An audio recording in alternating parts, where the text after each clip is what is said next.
Kuya, wala po kayong sound.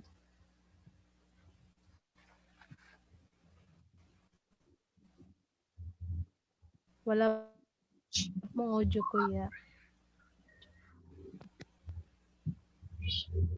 Hello. Sound. Okay na po. Narinig na? Yes po. So let's sing the Tagalog content.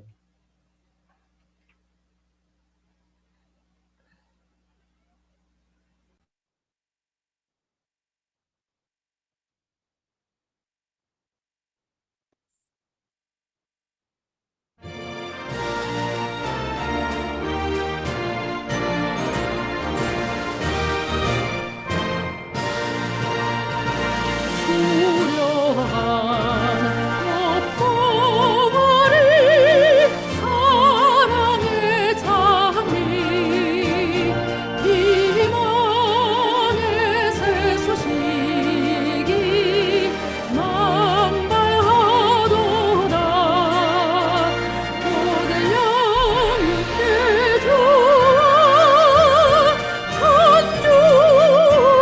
천주까지도 억마세 태평성대 길이 빛내세 자유천이고 숭고한 하늘빛깔 숨결의 백합 산하고 빛난 정신 이어가도다 고대 영육대주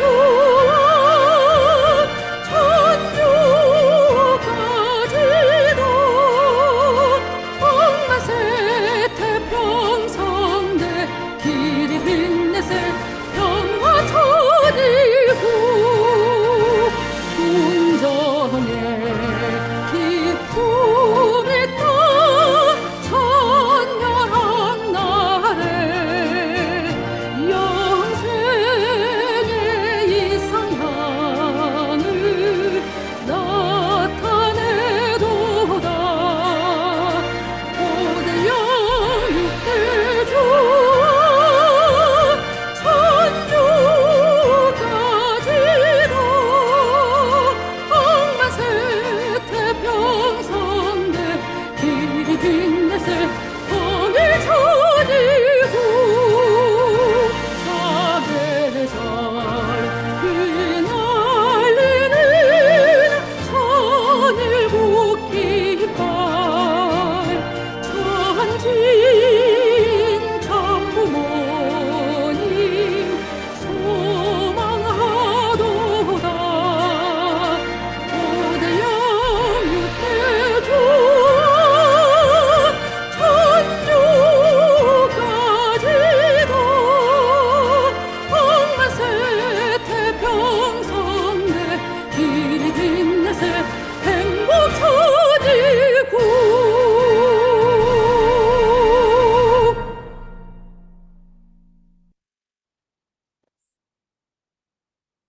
For opening prayer, may I request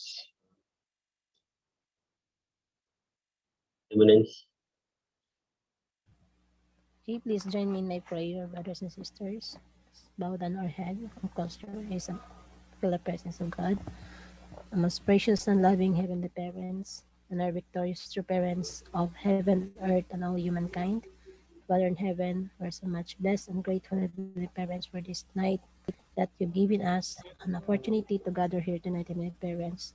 As we continue, Heavenly Parents, our divine principal, Heavenly Parents, online series, Heavenly Parents. We hope and pray, Father, that through our lectures, Heavenly Parents, you could use us, Heavenly Parents, as your mouthpiece, Heavenly Parents, to share your words and guidance to us, Heavenly Parents.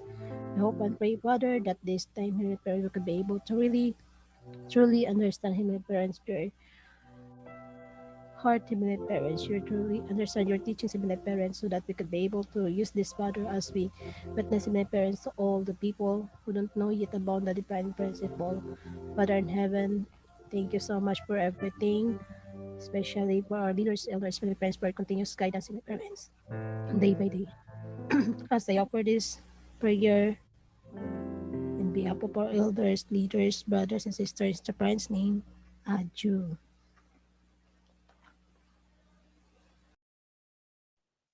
Adieu. Adieu. Okay, good evening once again, everybody. Ako naman. Short of Okay. the meeting guidelines for us to be reminded.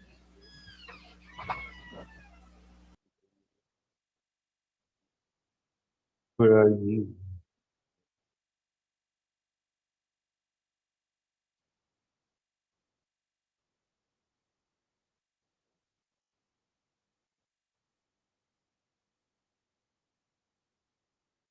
Kumain na ba ang lahat? Hindi. Dapat kumain na para maraming ma-reflect mamaya.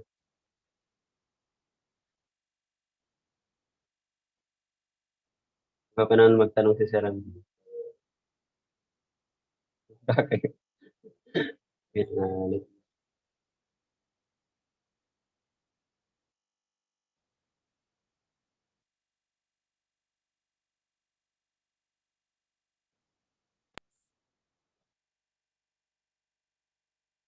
Okay, so these are the meeting guidelines. 21 day online live musical lectures is and with the support of Universal Peace Training Academy. Basic. There are five basic meeting guidelines.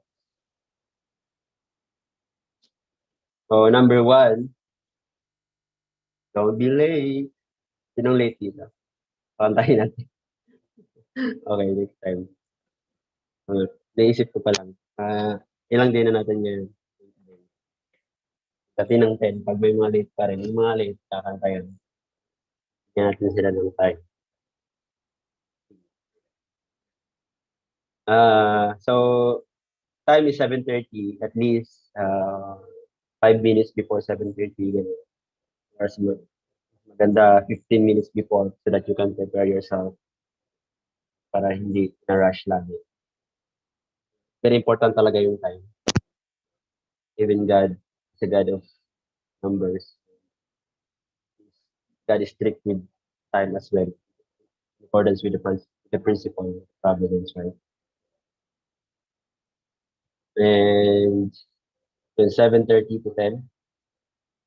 And number two, let us always mute ourselves, especially while the lecture is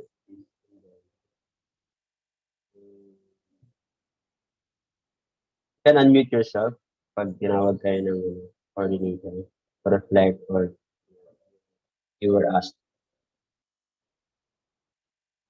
for that bottle, take that bottle. For three, turn your video on. Para we could always monitor and para may makikita din yung nagle-lecture na may audience. Kasi kung naka-off lahat ng video nyo, para kung ng lecturer, parang nag-DJ lang yan, nagra-radyo. Hindi sana, hindi na Zoom meeting. Ano na lang, call na lang sa messenger. Laging naka-on yung video. As much as possible, kasi yung iba kasi, mahina yung internet. I-off yung video, kasi sa nag-load. That's, naintindihan naman yun. That icon. And rename yourself. Always rename yourself. Ang process is complete name, tapos kung um, anong region kayo. Tagay. Ako kasi, Herwin Kalinawan, tapos HQ. Para for the sake of attendance.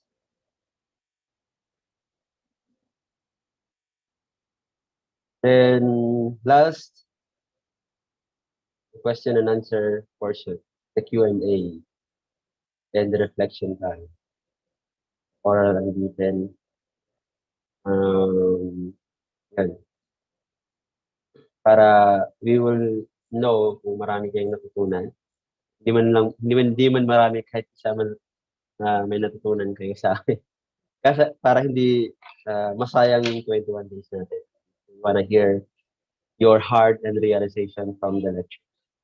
Yun ang isa sa pinaka-importante in this 21 days. Not just only the lecturers, kasi from your reflection kasi din, may matutunan din kami actually. That's the point there. That we have this give and take with each other. We want to hear from you guys. So yun. So don't hesitate to volunteer yourself. I know, sino bang nag-volunteer na sa inyo? Bibigyan ko ng premium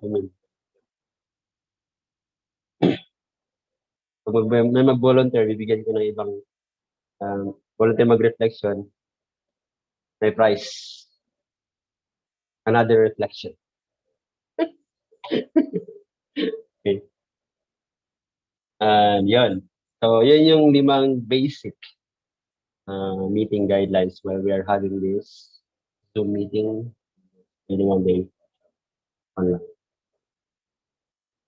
Thank you very much.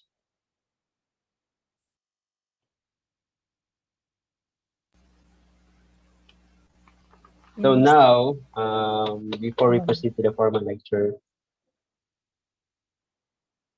there anybody remember what was the lecture last night? What's the topic? You can answer in chorus.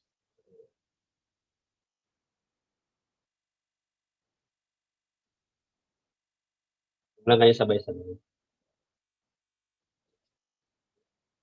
Chapter 4 from Michael. Sorry. Yep, chapter 4, the Messiah.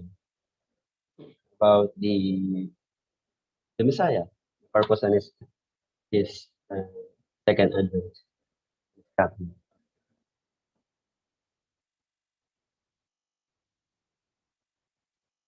Okay, it's your turn.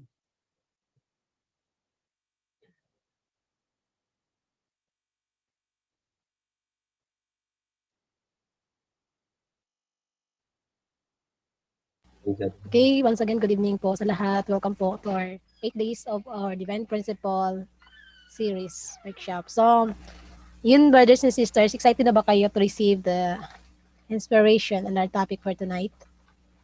Ano po pala, ano po, Tagalog na lang. Ano po yung expectation nyo po for this topic for tonight po? From the participants.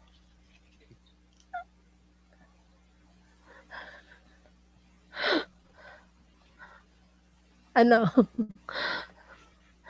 So, anyway, tonight our topic is all about the chapter 5, resurrection. So, I would like to welcome our lecturer for tonight. So, he's excited to share his heart also. So, he is a blessed couple and our teacher and our Universal Principal Training Academy Program Head Director. So, please help me to welcome our very own Kuya Herwin Kalinawan. So, please give a hand, brothers and sisters.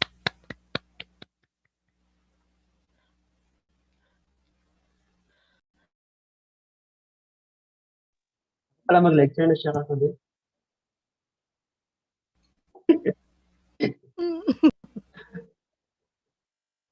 안녕하세요. 안녕하십니까. Koreano.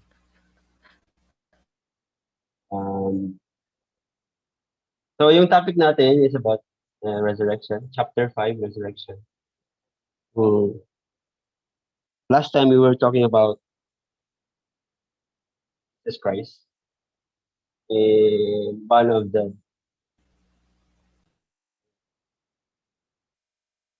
is when Jesus Christ was resurrected. There are a lot of questions, situation na ganun. But here we are going to tackle about the resurrection, not just in an individual level, but because let us understand first what is the meaning of resurrection. Let me share again.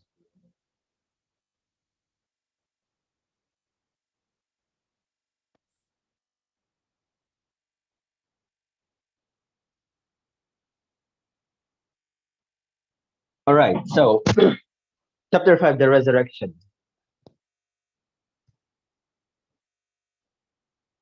Ano nga ba yung resurrection? Anong ibig sabihin ng resurrection? Without the PowerPoint. Anong meaning ng resurrection? Without looking. Oh, thank you agad. Grabe naman. Wait lang. I want to hear from someone. Kasi, naintindihan nyo na yung, ay, nakarinig na kayo ng divine principle, di ba? Mga member naman tayo. So, let me ask somebody. Just short lang. And how about Ate Roche? Roche? Roche pa. Roche po. Roche. Yes Sorry. po, Roche. And since ang alam ko sa resurrection means to come back to life since we are dead spiritually. So that's what I know about resurrection. So thank you. Thank you very much. Wala na, tapos na. Ano yung sagot? Tapos na yung... Yeah, it's true. The meaning of resurrection is to come back to life. To come back to life implies that we have been dead. So, let us understand what is really mean the resurrection. Kasi there are most in the biblical concept of life and death, even in the Christian world, we're having this concept of resurrection na mabubuhay, babalik si Jesus Christ sa lupa at to bring the people resurrection. And then ang pagkakaintindi dito is that ang tao na namatay ay mabubuhay muli. Literally. Maraming naniniwala na gano'n. Na ang lahat ng taong namatay na ay mabuhay muli pagdating pagbabalik ni Jesus. Iintindihin natin kung ano yung resurrection based sa biblical concept, meaning ng resurrection. And let us clarify more here in the divine principle. So therefore, to fathom the meaning of resurrection, we must clarify the biblical concept of life and death. So there are verses in the Bible that talks about the life and death, the resurrection. Here, sabi dito, this from the book of Luke, verse 9, chapter 9, verse 60. Sabi dun, leave the dead to bury their own dead. Leave the dead to bury their own dead. Kung Tagalogin pa natin, hayaan mo yung patay ang ibaon ang kanilang sariling patay, ganun. So, napaka-conflicting, di ba? Leave the dead to bury their own dead. Ang sinabi sa divine principle, in this first dead, ang ibig sabihin, end of physical life. Kasi kung intindihin natin to literal, magulo. Kasi hindi pwedeng ilibing ang sarili niyang, hindi pwedeng maglibing ang patay na. Kung literally, intindihin natin. Patay na nga eh, hindi niya kayang maglibing ng ibang patay. Patay na siya, literally. So, anong ibig sabihin nito? Dalawang meaning ng dead na sinasabi dito sa Book of Luke. ang first dead na sinasabi, laser. Ang first dead na sinasabi, eto, kulay pink, is the end of physical life. Which means the physical dead na sinasabi. Etong pangalawa, yung dead na sinasabi dito is talking about the falling under the dominion of Satan. Spiritual dead, yung sinasabi ni Ate Roche kanina. Spiritual dead. Living in the dominion of God's life that is supposed to be life. So yun. Kung ang first dead is if literally like the physical, the end of physical life, and the first and the second dead is the end of the spirit life. Kung babalikan natin yung understanding dito, leave the dead to bury their own dead. Maintindihan na ba natin? Let's understand more. So the first concept, the first death means the end of physical life, as was the case of the disciples. This is father who had to be buried. Life in that sense means that the state in which the physical self maintains its physiological functions. Yun ang ibig sabihin nun. Ito yung tinutukoy nating katapusan ng buhay natin dito sa lupa. The end of our physical life. It means we were not able to maintain our basic functions, basic physiological functions. Pangalawa, the second concept of life and death concerned those living people who had gathered to bury the deceased man. So this death refers to leaving the bosom of God's love and falling under the dominion of Satan. The corresponding concept of life refers to the state of living in accordance with God's will within the dominion of God's infinite love. So to understand further, so yun yung spiritual death, physical death and spiritual death. To understand further, so which of the two refers to the death brought about by the fall of the first human ancestors? So alin dun ang yung nangyari? When you go back to the time of Adam and Eve, nung sinabi ni God, if you will eat this fruit, you will surely die. But on that day, they are not, nung pagkatapos nilang kumain, hindi sila namatay. Pero sinabi ni God na mamamatay sila. Alin yung tama doon? In God's viewpoint, the death na sinasabi ni God is the end of spirit. I mean, we are spiritually dead. Sinasabi nito. So according to the principle of creation, the flesh is the clothing of the spirit. Just as one discard worn out clothes, the flesh is to be disregarded when it has grown old and weak. Only the unclothed spirit self enters the spirit world and lives there eternally. If we recall the principle of creation, sinasabi dun sa section 6 about the incorporeal world and incorporeal world, that our flesh will remain here on earth, will be disregarded. Pag mamatay tayo, hanggang dito lang yung katawan natin dito sa lupa. And kung ang spirit natin, ang mangyayari sa spirit natin is it will go to the spirit world and lives there for eternity. Panghabang buhay dun ang espiritu natin. That is the principle of how God created us.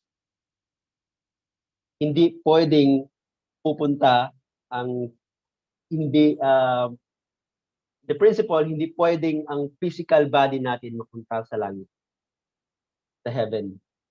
Only the spirit enters the spirit world.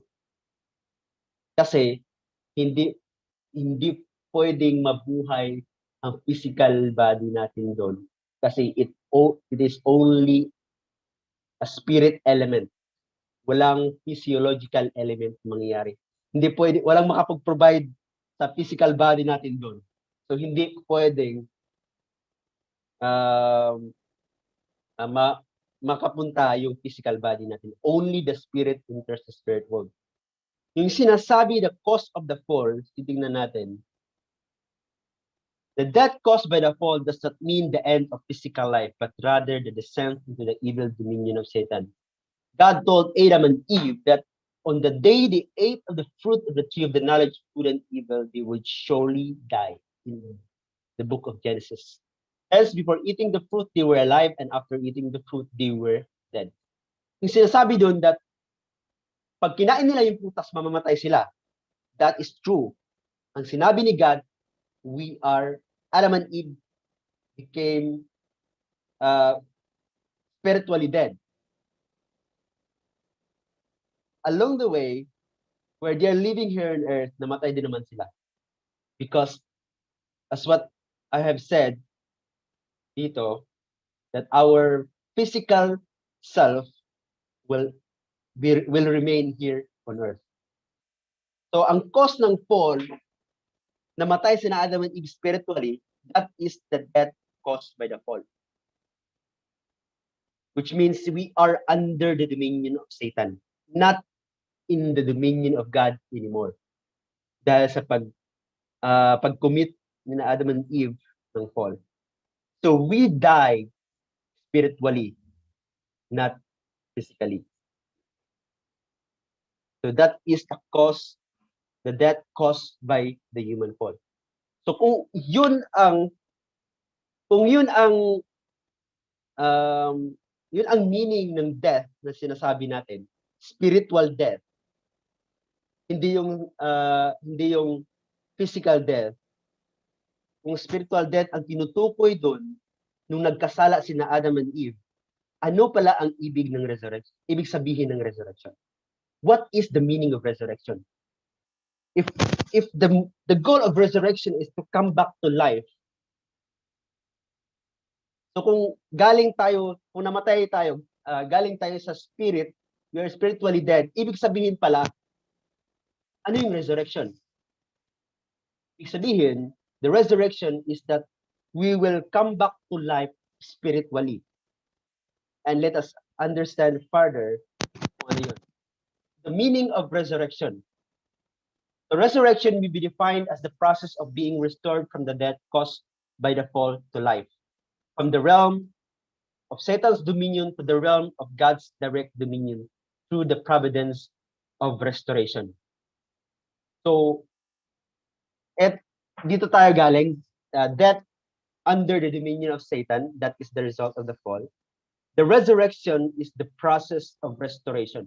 It's also the process of restoration in order for us to go back into God's direct dominion. So that we will be alive again spiritually, and we can go back to the lineage of God, of the dominion of God. So, yan yung process, yung restoration na sinasabi natin, yung resurrection, that is part of the process of restoration. Even yung sinasabi nating salvation, pareho lang din yun. And we will learn more about that in the part of the divine principle. So resurrection, salvation, that is part of the restoration that all of us human beings will go back to God. Yeah, yung salvation pala, we were talking about that also in the nung nakaraan, chapter 3, the last days. Yeah, salvation. So yun. The meaning of resurrection, which means we have to come back, we have to go back to God spiritually. But of course, the fall happened not only spiritually but also physically. But the death happened, we are spiritually dead. Kailangan maibalik tayo kay God. So yung pagpunta ni Jesus Christ dito sa lupa para buhayin ang mga patay, totoo ba yun? Kasi if we will explain this based on the principal point of view, and in the principal point of view, kailangan it will accept based on science.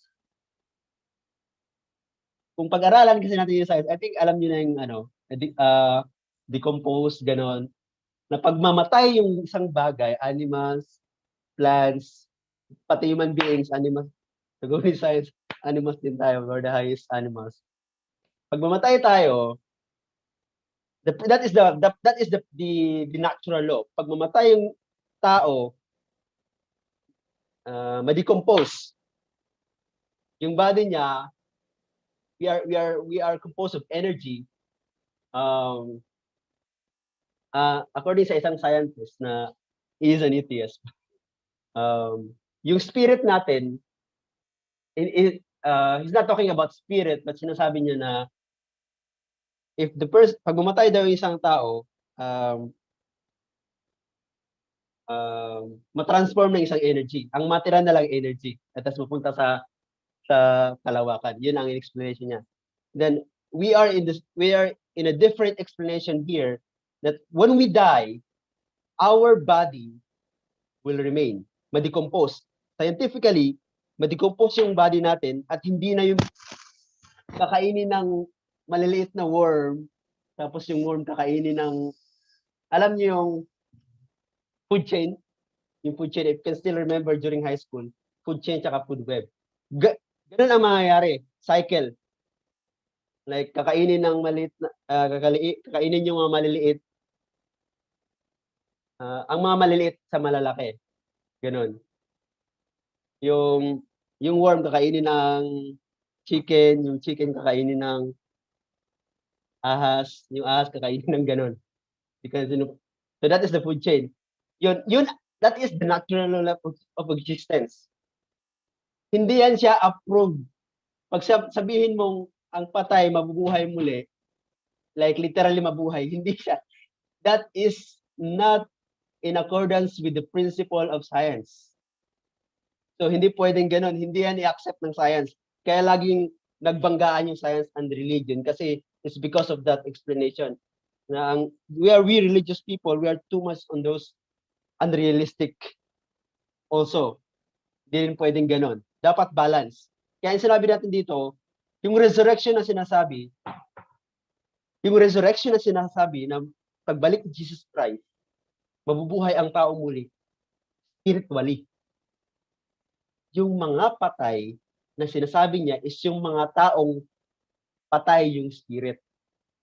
Ibig sabihin ng patay yung spirit, yung mga taong walang pulos, walang purpose yung buhay, ganun. Walang goal, walang patutunguhan. Sa Bisaya term. Ayun. Walang patutunguhan. Pagdating Jesus Christ, ma-realize ng mga taong yun, and then will be resurrected. Bakit sinasabi minsan ng mga magulang natin? Buhay ka pero parang patay ka na. Kasi pag inutusan ka,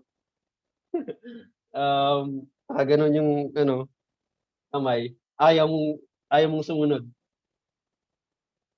Wala yung spirit natin, parang gano'n. Wala yung spirit mo, parang patay. So yung pagbabalik ni Jesus Christ, it is not a literal resurrection of our body, but it is about spiritual resurrection of human beings.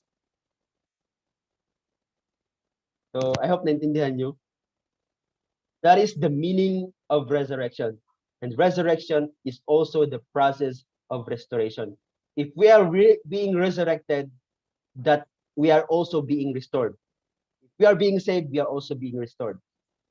So lahat ng nangyayari sa atin is part of restoration. Ang tanong, what changes does resurrection cause in human beings? So if we are being resurrected, anong mangyayari sa physical body natin? Sabi nito, Adam and Eve died when they ate of the fruit of the tree of the knowledge of good and evil. Nevertheless, this is about when they died. Nevertheless, no significant external change took place in them. Kasi nga, spiritual death ang nangyari that time. At most, there were momentary changes in their countenances due to the anxiety and fear they felt over having fallen. So ito yung na-feel nila after they ate the fruit. They felt anxiety and fear. Likewise, no significant external changes should be expected to take place in fallen people when they are resurrected to the state prior to the fall. So, after the fall, walang nangyayaring changes sa kina Adam and Eve, right? But they died spiritually. The same what will happen if we are being resurrected. Yung hindi talaga mga sinasabing mga buhay. Kung ang lolo mo namatay ng 100 years ago, tapos punta ka sa sementeryo, tapos biglang mabuhay, anong reaction mo? Tapos gabi pa, pag makita mo yung lolo mong biglang bumangon sa sementeryo, sa kabaong, matutuwa ka ba? Kita ka lang ng ahas sa sementeryo, takbo ka na eh. Buhay pa kayo. Wait lang. Right? Yung mga sabi daw kasi lahat resurrect.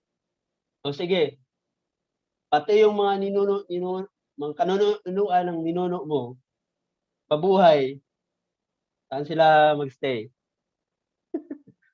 Wala pa tayong advance na. Dito pa tayo sa crowded na tayo dito. Tapos, di pa nga, kaka-start pa lang ng Mars eh. Naku, ilang billions ng taong namatay. Logically, hindi siya accepted. Logically lang scientifically, hindi rin. It doesn't make any sense, right? So the resurrection na sinasabi is about spirit resurrection. Spirit resurrection. Sinabi ng mga Christians that they're listening right now, it's in live YouTube. We have to understand this one. Marami nang namatay, hindi pa nabuhay. Hanggang ngayon. Okay. So no external changes, but spiritually, we will be changed spiritually. We will be resurrected spiritually. So Jesus was truly a man who fulfilled the purpose of creation, nevertheless judged by his outward appearance. Jesus was not noticeably different from ordinary people. Yes. Pag titingnan mo externally si Jesus Christ, karpintero nga si Jesus, di ba? Paano masabing savior yan? Tapos, marumi yung damit kasi gala lang gala. Tapos, wala pang maayos na damit kasi karpintero lang, hindi siya nakatira sa temple. The appearance of Jesus Christ, if you will judge his appearance, he's just an ordinary people. Mahaba pa yung balbas. Hindi ko alam kung nag-ahit ba sila that time, kung nag-trim. So, the changes a person experiences when he is resurrected and enters the governance of God take place in his heart and spirit. This internal changes also purify his body, transforming it from a haunt of Satan into a temple of God. So, ganun ang mangyayari. We will be, if we are being resurrected, our heart and spirit will change. Kagaya sa atin, we are dead spiritually before we met the movement. Kasi bakit? Ginagawa natin everyday, naglalakwatsa, walang patutunguhan yung buhay natin dati. Di pa na nga natin kilala si God. I think sa mga first gen, mga second gen, you'll know about since the beginning, you already know God. But for the first generation, we started with like, who is God? God really exists. So we have that kind of question. Hindi namin maintindihan yun. So we tend to like, I think, just live by myself and then do like this, like that. Wala namang pumipigil sa akin, ganun. So we are spiritually dead. Walang purpose, walang patutunguhan yung buhay namin. But when we met the movement, we were spiritually. Why? Because there's a change of our heart that we understand more. The people around us, we understand more about God. And spiritually, we are focusing now on how to become an ideal person. So, externally, walang nangyari. Of course, tumanda naman ako talaga. Dati wala akong balbas, ngayon meron. But we have these changes when we are being resurrected. That is in our heart and in our spirit. So let us look at also sa sarili natin, if are we na-resurrect na ba tayo? Kasi kahit nandito tayo sa movement, even if we are member, it is still possible babalik at babalik ka doon. Mamamatay at mamatay ka spiritually, right?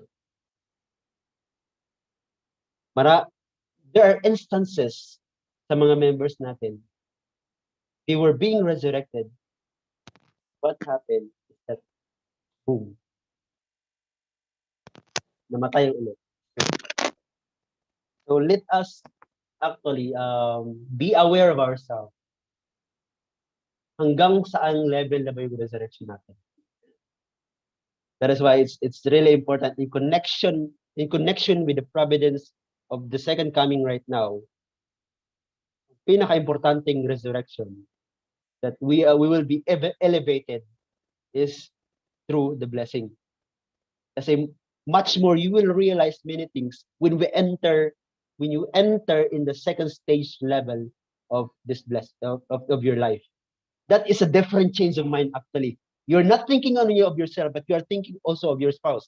The resurrection not only happens to you, but also with your partner, both of you, and it will develop. So I hope we could realize that one. Hanggang are we resurrected now? Enough. I think hindi pa enough. So kailangan ko pang mag-vision. Kailangan ko mag-aral lang mabuti, makapagtapos sa pag-aaral, tapos para mas matulungan ko yung providence. Kailangan ko rin mag-vision at the same time. Balance, gano'n. So I hope we have this kind of thinking that this resurrection may happen when we met the movement, but it will also happen during when we are with the Messiah. It depends upon our hearts and spirit of how are we gonna change ourselves to a better one. So yun. So since alam na natin yung meaning ng resurrection, pupunta tayo sa providence ng resurrection. Paano maliligtas? Question is, paano maliligtas? Sabi nga diba, babalik si Jesus sa lupa at bubuhayin ang mga patay. Tapos, para mapunta lahat sa, dadalhin niya pa sa langit. Ang question is, pagdating natin, alam na natin yung hindi talaga mangyayari yung literal. Spiritually naman talaga yung resurrection. The question is, based sa principle, paano maliligtas ang mga taong hindi nakaalam ng principle na namatay na? Right? Yeah, I have that kind of question before. Kasi masasagot dito kung paano sila maliligtas. Okay. Kasi hindi nila alam. So during sa time ni Moses, sa time ni Noah, sa time ni Moses, sa time ni Abraham. So paano sila maliligtas? Hindi nila, paano sila mapunta sa langit? Hindi naman nila alam yung divine principle. Right? They are still in the process of restoration during that time, laying the foundation of restoration. Malalaman natin yan more on part 2. Chapter 3. So now, let's study how does God carry out His work of resurrection? At sasagutin natin yung question kanina. The providence of resurrection is the providence of restoration. So parang ano yan siya? Magkasama lang yan sila. That's the providence of recreation. So itong resurrection, restoration, and salvation, magkakasama lang yan sila. Kasi if you are being restored, you are also being resurrected, and you are also being saved. So thus, the providence of resurrection is carried out in accordance with the principle of creation. So we have to follow the principle. In order for us to save someone, we have also to follow the principle of in accordance with the principle of creation. If we will study more and more here, in the first, the merit of the age, okay, there are four actually.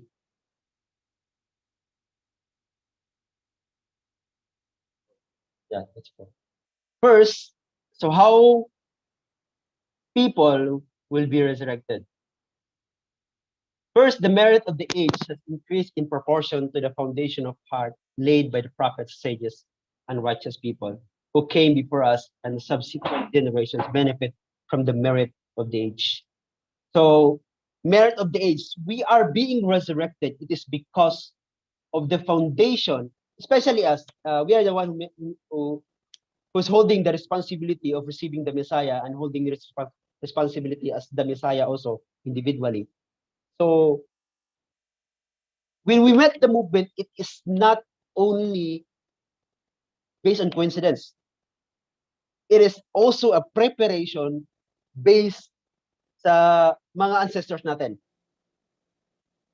So that is the first one is the merit of age. Yung mga ginawa ng mga ancestors natin, it was not being wasted. Yung mga ginawa nila, magagamit yun natin. We could inherit those one, and that is why we are here right now. We are the chosen one na na-meet yung Messiah. It is because the first reason is that it's because of the merit of the age, the merit of from our ancestors that we receive from our ancestors. Number two, second, God's responsibility is to give us His word and guidance, and our responsibility is to believe and practice this word.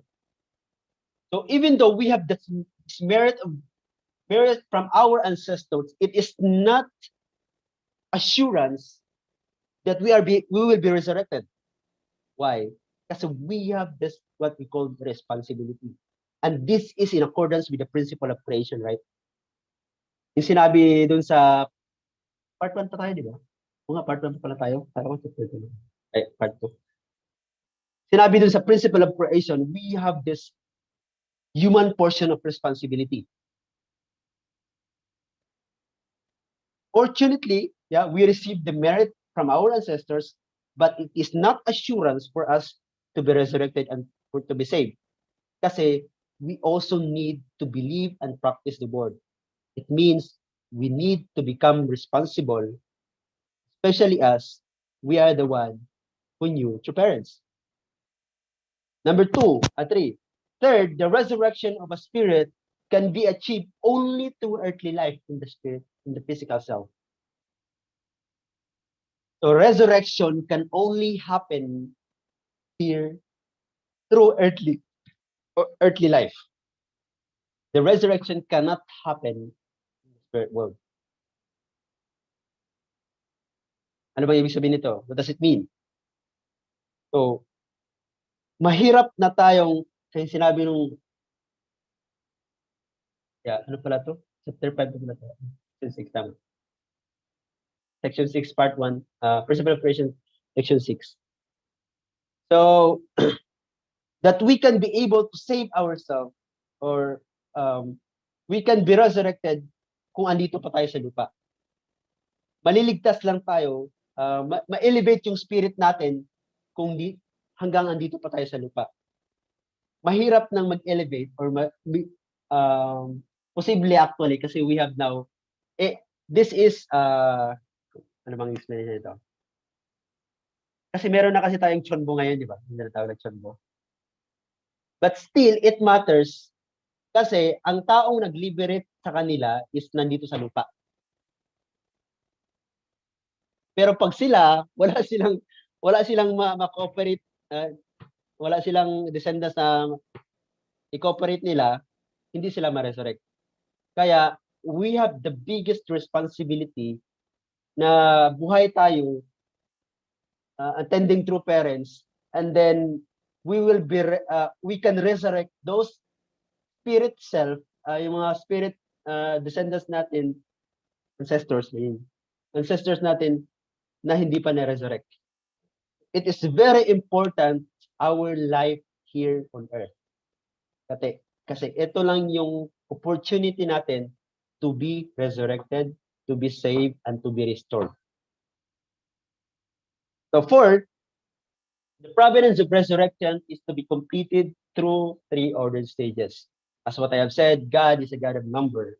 And in accordance with the principle of creation, God is a God of number three, where we always have to follow the three ordered stages. So the resurrection must also be followed in the through will be completed through three ordered stages as well.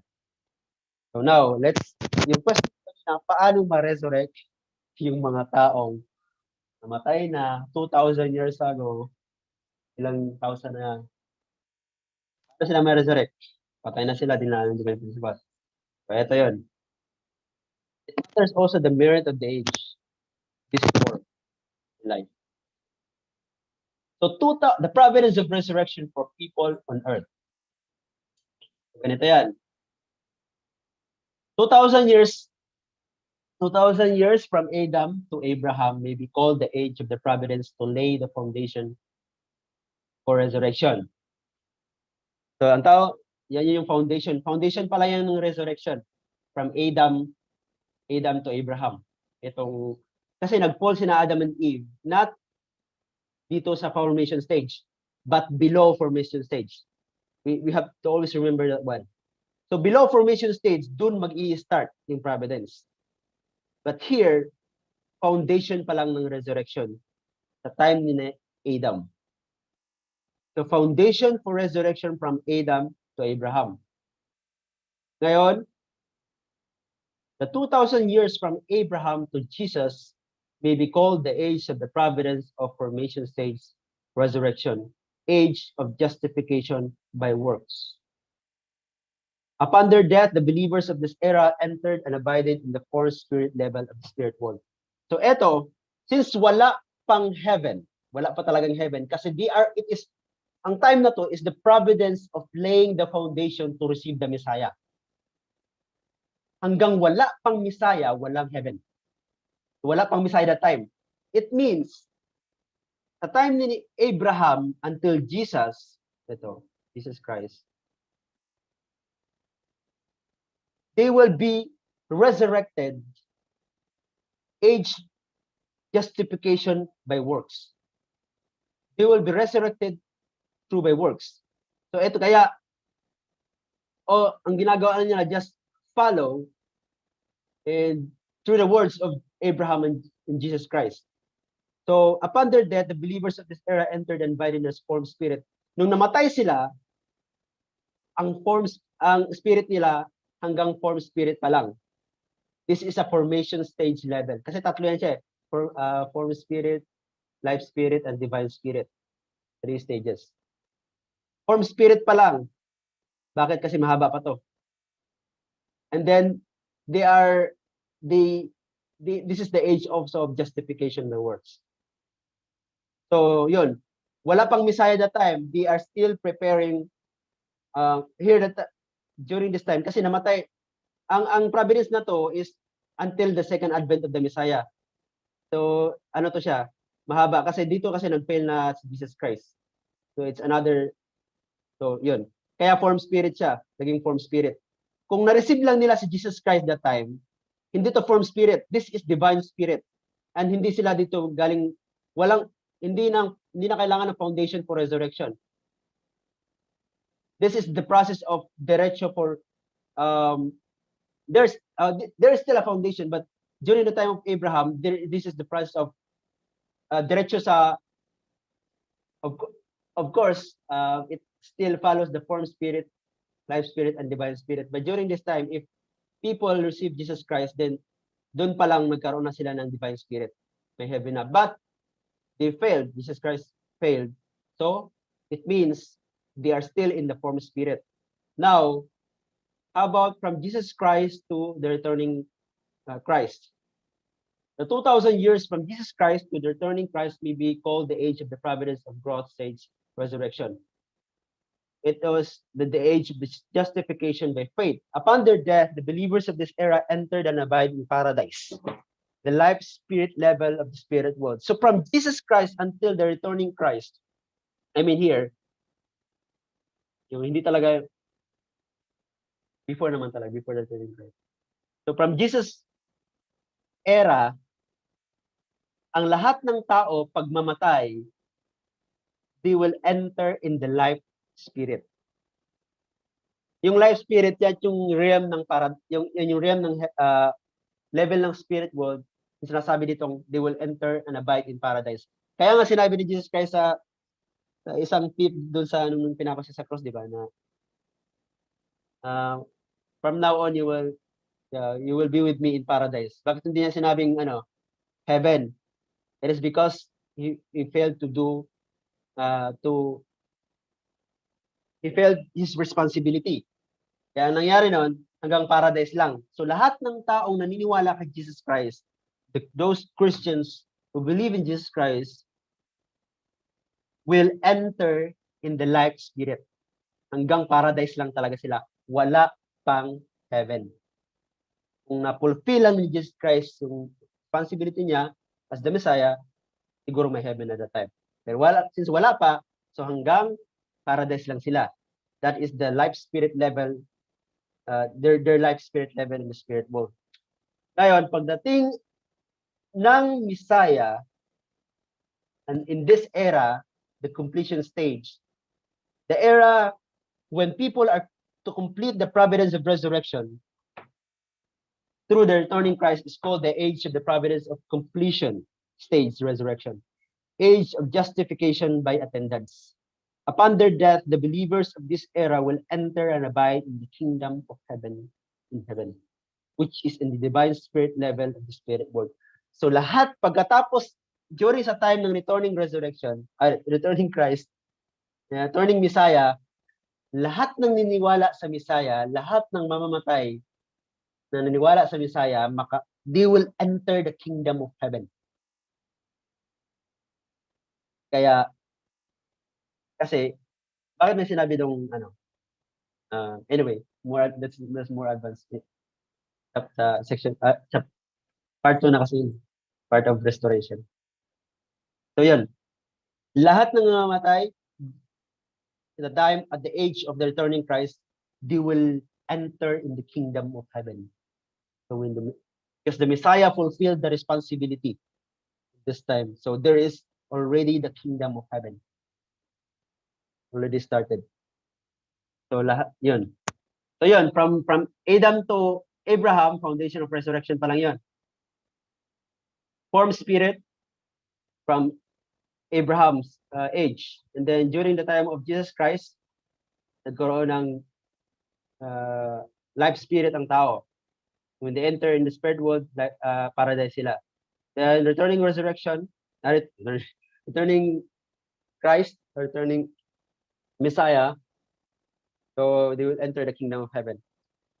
Justified through attendance, not only faith, but also by works. So yun. Of course, it doesn't answer yung sa question ko kanina, but later, let's see. Ganun lang yung spirit nila. If they will die that time, pag mamatay kayo, pag mamatay ako, long time ago, I was born during the time of Abraham, pag mamatay ako that time, hindi ako pwede makapasok sa paradise. Hanggang form spirit lang ako. Ngayon, yung tanong ko kanina, masasagot yun mamaya. Kung paano to, yung mga taong namatay sa time ni Abraham, paano sila mapunta sa heaven? Diba? Paano sila mapunta sa heaven? Masasagot na ito later. So the providence of resurrection for spirits. Let's understand first here. The spirit of people who died before they could reach perfection during their earthly life can be resurrected only by returning to earth and completing their unaccomplished responsibility through cooperation with earthly people. We call this process of returning resurrection. So paano nga ba? Through the process of returning resurrection. Babalik yung mga taong yung namatay na hindi alam yung principle, babalik sa lupa, mag-cooperate sila, and then if that person will take responsibility, if the earthly people will take responsibility, and then dun pag ma-resurrect siya, ma-resurrect din yung spirit na yon. If those people will overcome all this fallen natures, ang mangyayari, ma-elevate yung spirit na yun, ma-resurrect din yung spirit na yun. So lahat ng hindi niya na-accomplish na responsibility, babalikan niya yun. Kaya walang pinapalagpas. Actually, kailangan walang bahid na kasalanan. babalik at babalik ka pa rin kung may problema ka, pag mamatay ka, may problema ka, babalik at babalik ka pa rin, and it should be completed by the earthly people. Ganun lang, returning resurrection, babalik yung mga spirit na yun. So paano? So let's proceed here. Ito na yung sagot. Sagot sa tanong. Bakit? After the advent of Jesus, the form spirit of the eternal resurrection of the spirit of Israelites and Christians. After the advent of Jesus, the form spirit of the Old Testament age, so ito yun, mga form spirit of the Old Testament age. Nandito lang sila, hindi sila nakapasok sa paradise. Hanggang gate lang sila, hindi sila pinapasok sa paradise. So, all returned to earth and assisted faithful people on earth to maintain the level of life spirit. By this, they too receive the same benefit, enter paradise together. We call this growing stage returning resurrection. So yun, yung mga taong namatay, kunyari dito yung spirit ko, namatay ako that time, dito yung spirit ko. Para mapunta ako sa life spirit, kailangan kong bumaba at mag-cooperate sa mga taong naniniwala kay Jesus Christ. Naniniwala sa Messiah, Jesus Christ, during that time. Pag mag-cooperate ako sa kanila, ang mangyayari niyan, ma-elevate yung spirit ko. Sila yung dahilan kung bakit mapunta ako at makapasok ako doon sa paradise. Makapasok ako sa gate ng paradise. Kasi, sabihin ko, sama ka sa amin. Kasi, cooperate ka naman sa amin. Sama ka sa amin. So, kailangan nilang bumalik dito sa time ni Jesus Christ, and then they will enter together in the paradise. Ngayon, hanggang paradise lang. Kaya sinabi ko nga kanina, wala pang kingdom of heaven kasi nag-fail si Jesus Christ. Hanggang paradise lang. So, paano ulit makapasok ang mga taong namatay during sa time ni Jesus Christ na hindi makapasok sa heaven? Ganito din. Bababa din sila sa lupa at mag-cooperate sila sa mga taong nakakaalam ng divine principle, sa mga taong nakakilala sa Messiah. Tapos, ang mga taong nakakilala sa Messiah, sila ang mag-elevate sa spirit nila. So, kasama din yung mga spirit dito, pati yung spirit na nandito kina Abraham, na kasama na dito. Sama-sama yan, sama-sama. Kaya nga sabi ni Mother, no one should be left behind. No one should be left behind kasi lahat ng tao maniligtas. This is the solution. I mean, this is the principle of resurrection. So the goal of the Messiah is to save humanity. Lahat, walang exemption, kahit anong religion. Pati yung mga spirit na namatay na 2,000 years ago. Grabing, alam niyo yung pagmamahal ni God, na kahit namatay ka nang hindi mo alam yung principle, huwag kang mag-alala, sabi ni God, huwag kang mag-alala, maliligtas ka pa rin. Pero kailangan mo bumalik dun sa lupa, mag-cooperate dun sa kanila. So yun, ganun ka-importante yung responsibility natin as the members who knew the Messiah. We are responsible enough to attend Chonbo event, to resurrect our ancestors. So tayo yung mag-elevate sa kanila sa Kingdom of Heaven. Di ba?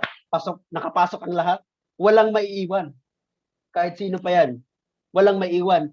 Ganun dapat ang ibang religion. But why is it that other religion, they're still focusing on themselves? That is too selfish from God. Very selfish talaga siya. But in the unification principle, lahat tayo dapat maligtas.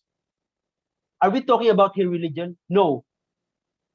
We are not talking about here religion. We're talking about here that lahat ng tao maniligtas through the cooperation. Paano ba mag-cooperate? Just do good things. Pero yung level ng spirit, nakadepende lang if you are in the time of the Messiah. Pag the time ni Jesus Christ ka, you cannot enter the kingdom of heaven. But kasi nag-fail si Jesus Christ, ulitin natin yun dapat. Sa time ng returning resurrection, you can enter the kingdom of heaven. But it is not assurance because we still have this responsibility na tinatawag, right? Kung may kingdom of heaven, it is still our responsibility to enter the kingdom of heaven. We just have to realize na gaano ka-importante yung responsibility natin ngayon. So yun, the returning, sana naintindihan natin kung paano maliligtas yun through this diagram. And the returning resurrection, the process of returning resurrection of the spirit people through the earthly people. Ngayon, returning resurrection of spirit who abide outside paradise. So, a spirit who believe in a religion. So, ito yung study more. A spirit who believe in a religion other than Christianity during his lifetime seeks a counterpart among the earthly people of the same religion, as he believed during his earthly life.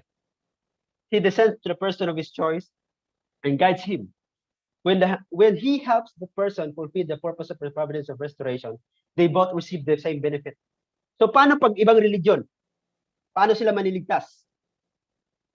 Ang mga spirit na iba yung religion, like if they are Islam, hindi sila pwedeng mag-cooperate sa Christianity, sa mga Christian people na nasa lupa. Kasi bakit? Mahirapan sila. They don't have the same culture, the same kagawian. So, walang i-overcome yung taong yun na nasa lupa. Ang mangyayari niyan, dapat, kung anong religion mo before, pag mamatay ka, then mag-cooperate ka, ganun din yung religion ang ko-cooperetan sa'yo, yung pupuntahan mo. Same religion. Pag Islam ka, so Islam people din yung i-cooperate mo. So, same religion. The returning resurrection happens, same religion also. And you will both receive the same benefit. Now, how about those people na hindi naniniwala ng religion? Pero they're doing good things. Hindi sila naniniwala ng religion, di ba? I met this kind of people in America. A lot of people actually. Sabi na, I'm an atheist, but magawa ko ng mabuti. So, mga babaeng, may isa lang talaga yung namit. Grabe ka persecute niya sa akin. Anyway, grabe ka harsh niya. Atheist talaga siya. Pag close talaga yung mind, mahirap ganun. Pero may mga atheist na I can say that they are not totally atheists. Sinabi lang nila yun na atheist sila. It's because sa nakikita nila sa religion, parang ang religion pa yung dahilan kung bakit na nagkakaroon ng war. They tend to deny, to believe those God na pinaniwalaan ng ibang religion. Sinabi nilang. Pero they are actually good people. Sila nga yung tumutulong sa akin. Sila pa yung nag-support sa akin eh. Fundraising, sila pa yung nandito si ano, di ba? Charmaine. Alam mo yun, Charmaine. So yun, yun. Paano ma-resurrect yung mga taong hindi naniwala ng religion, pero gumagawa ng kabutihan? So, ganun din. Pag-cooperate sila sa mga taong hindi rin naniniwala ng religion. I mean, not, as long as it's like, good spirits who believe in a conscious life descend to good people on earth and cooperate with them. In the process, the spirit receive the same benefits as the people they have helped. So, they will just cooperate with good people, those good spirits. Actually, kahit ano pang religion. Kasi they are actually good. Eh. So, it's my mistake, but they have to cooperate in the earthly people, good people, kahit ano pang religion nila. Kasi wala naman silang, walang boundary to eh. Good spirit people. Kasi bakit? Lahat ang problema naman kasi sa ibang religion dito, sa ibang tao naman kasi is doing good things. Yan ang mahirap. Pero ito, they are good people already. So yan. How about yung mga taong puro masama ano yung ginagawa? Hindi naman puro masama. Halos lahat ng ginagawa nila kasamaan. In order for evil spirit to receive the benefit of returning resurrection, their works must have the effect of punishing earthly people, to help them make conditions to indemnify their failures, which have frustrated God's effort to cleanse them of their sins. So yun, ang mga evil spirit, ito yung mahirap ang resurrection. Ang mga evil spirit, bababa sila sa lupa through the turning resurrection, and then mag-cooperate sila sa mga taong usually evil din. Yan yung medyo mahirap ng condition na to. But if these earthly people will do this, will overcome those fallen natures na kailangan niyang i-overcome, pag ma-overcome niyo to, then dun magkakaroon ng resurrection ang spirit self nito. Ayun. Ang gagawin ng taong dito talaga, ng mga tao dito talaga is gagawa lang ng mabuti, so that these people will be elevated. So yun yung process ng returning resurrection. Kung religious person ka, then cooperate ka ng religious person din. Pag good spirit ka, you can cooperate with any good people. Pag evil spirit ka, usually ang earthly people, evil spirit people, evil people yung kinakooperate mo rin, so that they will also be saved. And then if they will overcome, then they will be resurrected. So yun, ganun ang returning resurrection. Babait outside the paradise. So, yun ang returning resurrection. Another question is the unity of the religion. Paano mag-unite yung religion? Ba mahirap lang. Mahirap kaya ng return. Mahirap kaya mag-unite yung religion. Niwala. Actually, it is possible. By from here. Alamin natin sa section 3, the unification of religion through returning resurrection. Kasi imposible daw mag-unite ang religion. But in the unification principle, we will explain the possibility of reunification of religion based through the returning resurrection process. So ito, Christ at the second advent is the central figure whose advent is expected in other religions as well. Yung pagdating ng second coming, it is not only Christianity who yung nag-aantay ng second coming nila, na si Jesus. Also, yung ibang religion, they're expecting, in Buddhism, they're expecting Buddha to come again, to receive enlightenment again. Confucianism, Confucius. So, yan. Then, Christianity, Jesus Christ. So, not only Christianity is waiting for the second advent, also the other religions as well. Even in Islam, they're waiting for the second coming. So now, consequently, all spirits who believe in religions other than Christianity during their lifetime must guide the earthly people of their respective religion.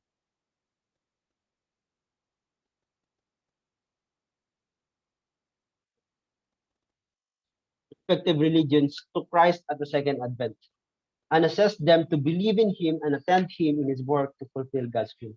Even though the timing will vary depending upon their spiritual position, all religions will eventually be united around Christianity. So since ang gagawin para magkaroon ng unity ng religion, it is not only the responsibility of the earthly people. One of the important aspect para magkaroon ng unity ng religion is the spirit people who believe in different in respective religions.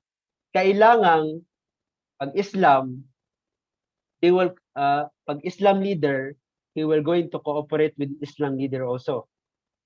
And then, these earthly believers na makareceive ng second advent, the Spirit will guide those earthly believers na ma-meet yung second advent ng Messiah. The same what will happen in other religions. Kailangan yung mga spirit of those religious leader or religious people, they were going to guide those religious people also para ma-meet nila yung second advent of the Messiah. Kaya, those people who knew true parents, even if they are from other religions, they received the Messiah not only by coincidence, but also through by the support of those spirit of those religions. Hindi lang sila basta-bastang na-meet ang Messiah. Hindi lang sila basta-bastang in-invite sa gathering. Hindi lang sila basta-bastang in-invite sa rally of hope.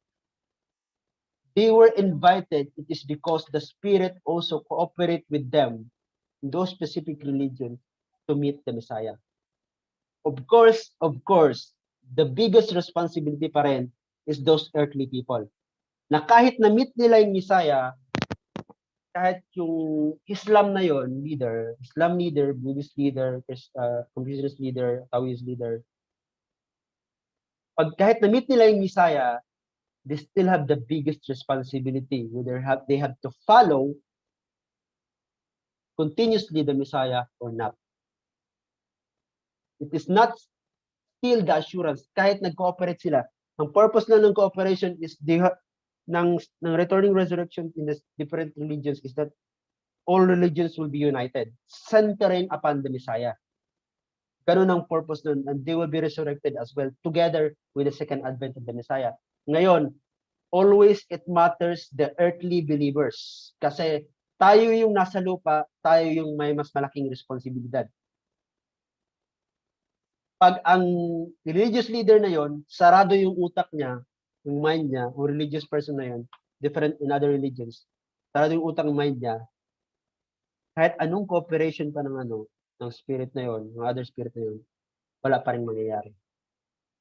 They have to open their mind and heart as well when they receive the Messiah. And of course, we have the responsibility as a member, how we could open their hearts and minds as well.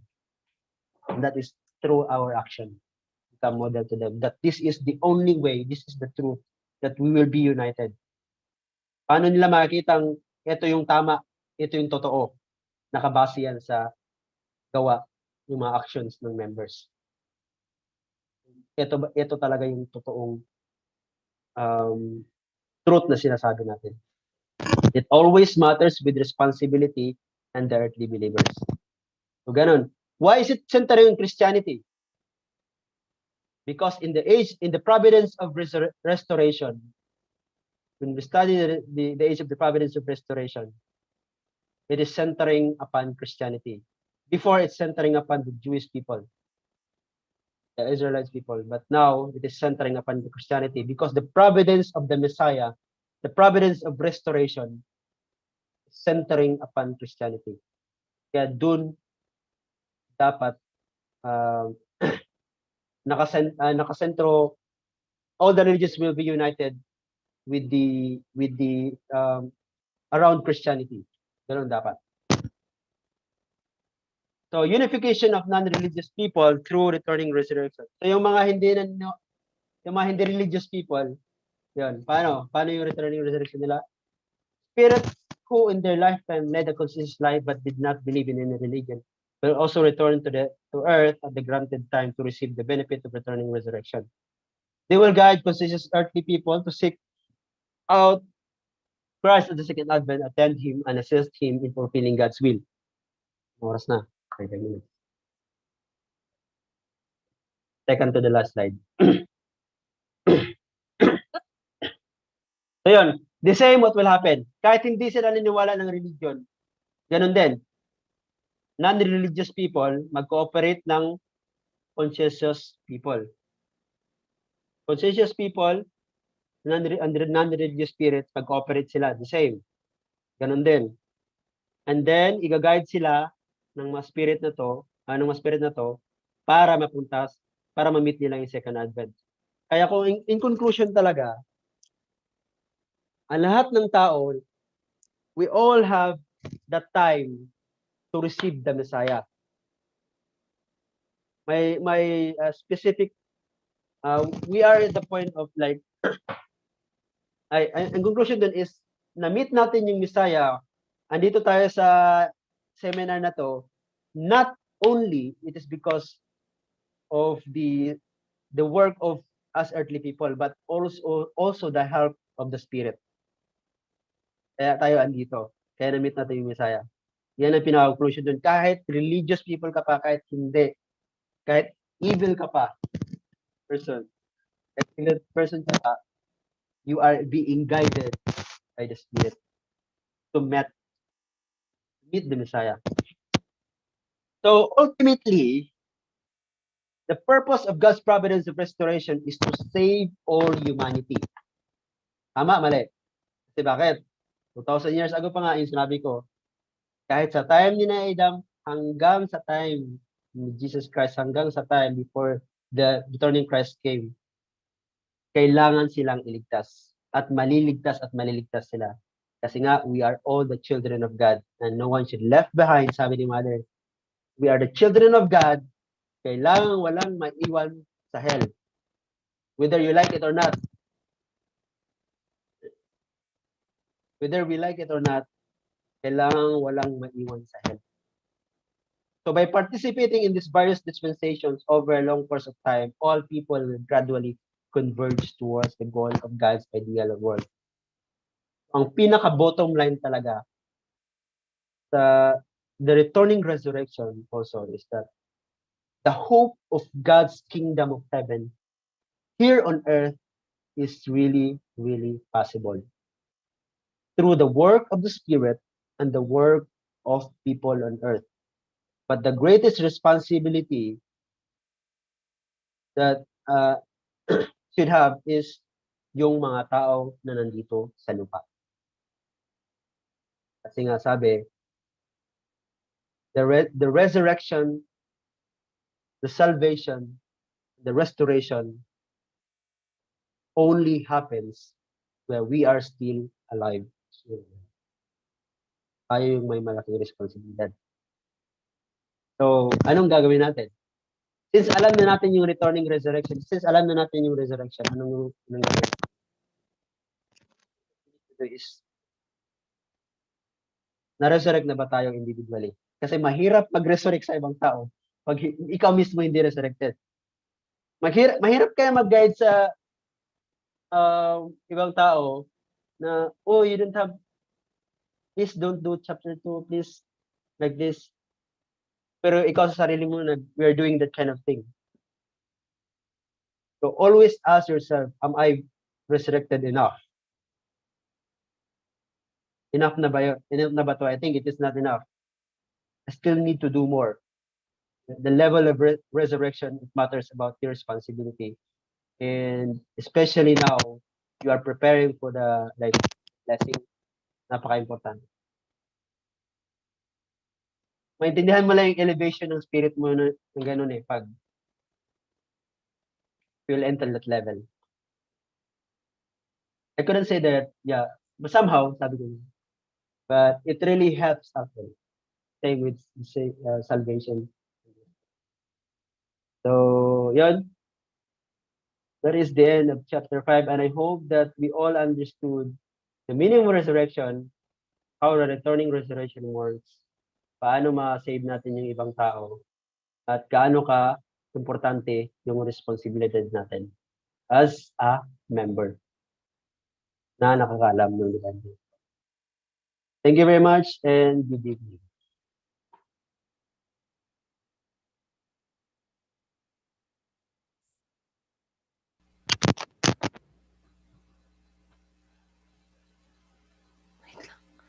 Okay, yes. Please give a hand for Kuya Herwin Kalinawan for that amazing lecture. So, brothers and sisters, clear na po ba sa inyo kung ano yung ibig sabihin ng resurrection?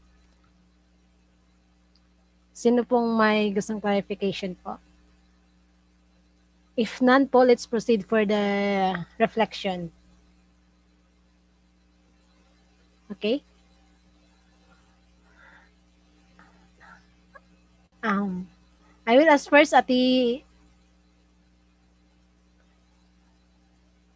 lecture dito. May I ask Ate Sylvia? Ate Sylvia, sino po gusto niyo po to give first the reflection? Wow. Dali lang. Mamimili po muna ako, ha? Okay. Gusto ko po si Miyong. Yes. Mi? Mi? Si Miyong. Okay. Please welcome Ate Miyong. Please give hand, brothers and sisters. Please unmute yourself po, Miyong. Hello. Evening. Yes, good evening. Can you hear me po? Yes, dear. Hey, thank you so much. So, so good evening, brothers and sisters. So, I'm so sorry kasi my camera is really not working. So, yun. My reflection from today's lecture. Actually, it really, how to say, um, like there are some things that I have learned so much from this lecture. Like I feel like it's also like I've learned new things, especially about the research because before I don't really know how to say. So I thought like resurrection is means like before like come back to life about Jesus Christ lang, but I didn't really like thought about my own self and the other people. So yun.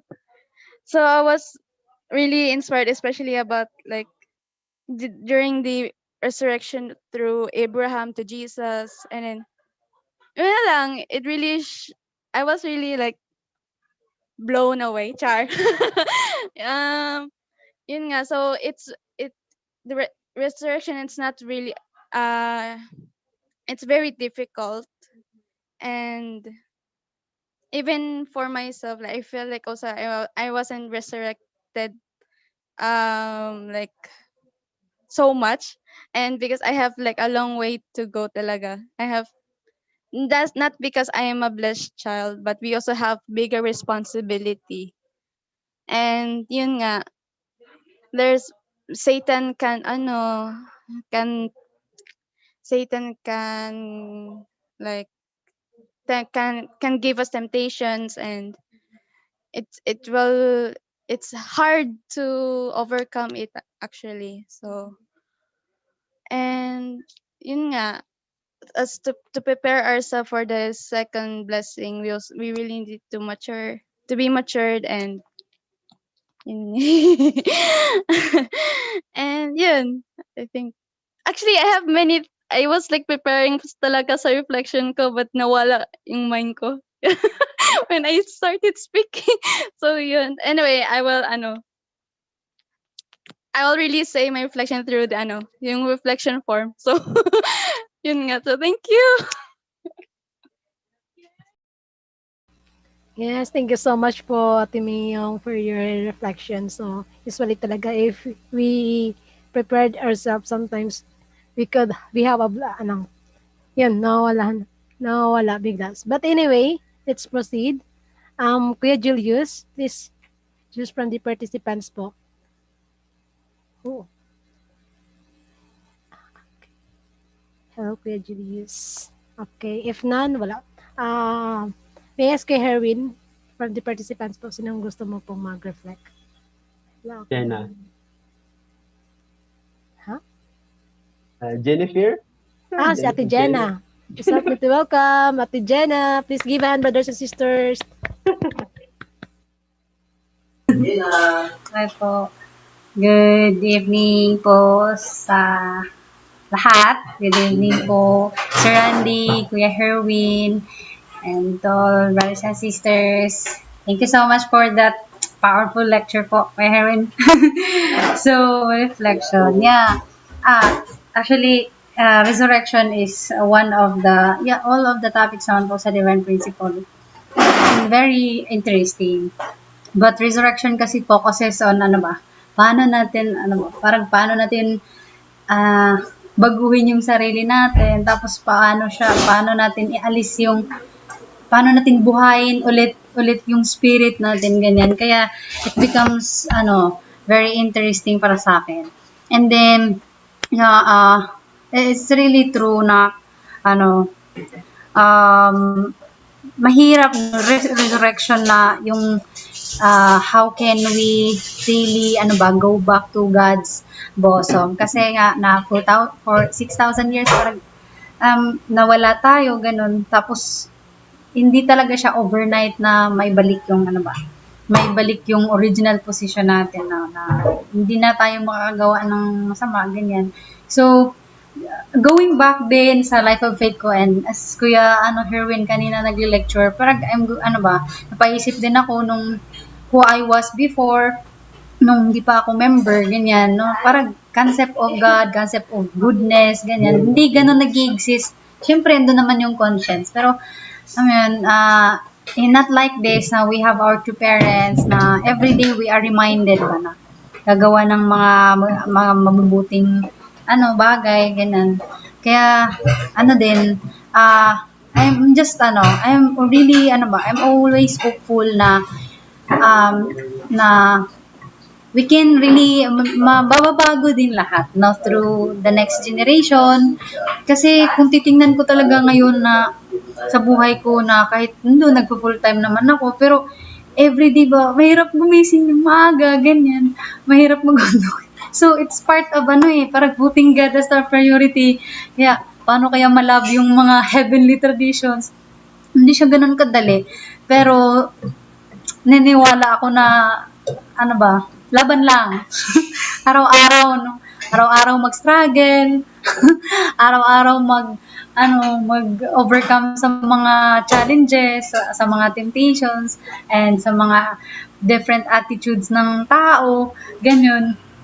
And kaya, yun din na, like Herwin said na, si God, grabe talaga, lahat talaga, dapat walang maiwan, ma-restore, no? Kaya, isa din yan sa motivation ko na, to work ba sa Providence. Kasi nga, parang kung titingnan natin yung society natin, ang daming katulad ko noon, ganyan, na nakikita ko din sila, tapos parang nakakaawa talaga na titingnan yung mga kabataan, ganyan din na maaga silang nag-aasawa, especially I am assigned in HTM, nakikita ko ng 16 years old, ganyan, kaya I want to be the instrument na sana maintindihan nila yung principle, na sana mabago din yung perspective nila sa buhay, and sana they can really go back to God, na ano talaga yung gusto ni God, ano talaga yung heart ni God sa mga tao, sa mga anak niya. And then for my ancestors din, grabe yung heart ko sa mga ancestors ko na to really to restore them, paliberate sila, kasi I know na yung mga ancestor ko nasa part na madilim, mainit, doon sila, so magdala ako ng electric fan doon, ganyan. So para alam mo yun na maramdaman maibalik yung nila ba, mapunta sila sa divine spirit, no? We are now in the era of true parents, kaya ganong motivation, and ang ganda ng lecture, no, na this is how religions will unite, this is how all people will unite, centering to the Messiah, centering to the parents, ganon. Kaya thank you so much po, Kuya. Thank you po. Thank you. Yan lang. So, nag-iwan din yun. So, yeah, Welcome to UPTA. yeah, we are also inviting students to join the UPTA. Sino yung interested na mag-aral ng Divine Principle? Isang taon. So, join with us. Kasi marami kang matutunan eh. I've learned this through the Divine Principle study. Kaya naintindihan ko lalo yung sinasabi ng mga leaders nung pinag-aralan ko yung divine principle ng mas maigi.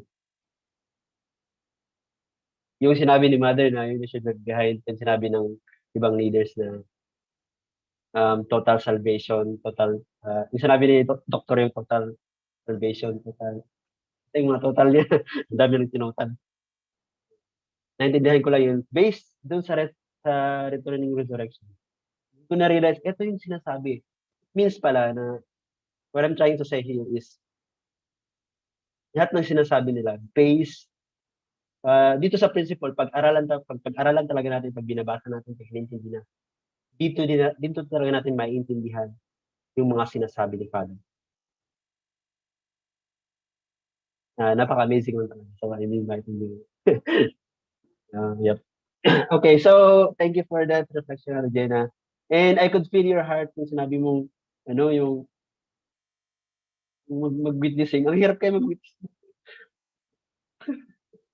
Pero actually, for me, mas mahirap yung witnessing sa lecture eh. Hirapan ko. Nag-witnessing kasi dati. Ang hirap kasi i-convince yung mga tao. Tapos, like, you have to go down from the bottom talaga to deal with them. Hindi yung kung sino kung leader ka, wala yan sa leader. Babalik ka pa rin sa bottom para ma-encourage lang talaga sila.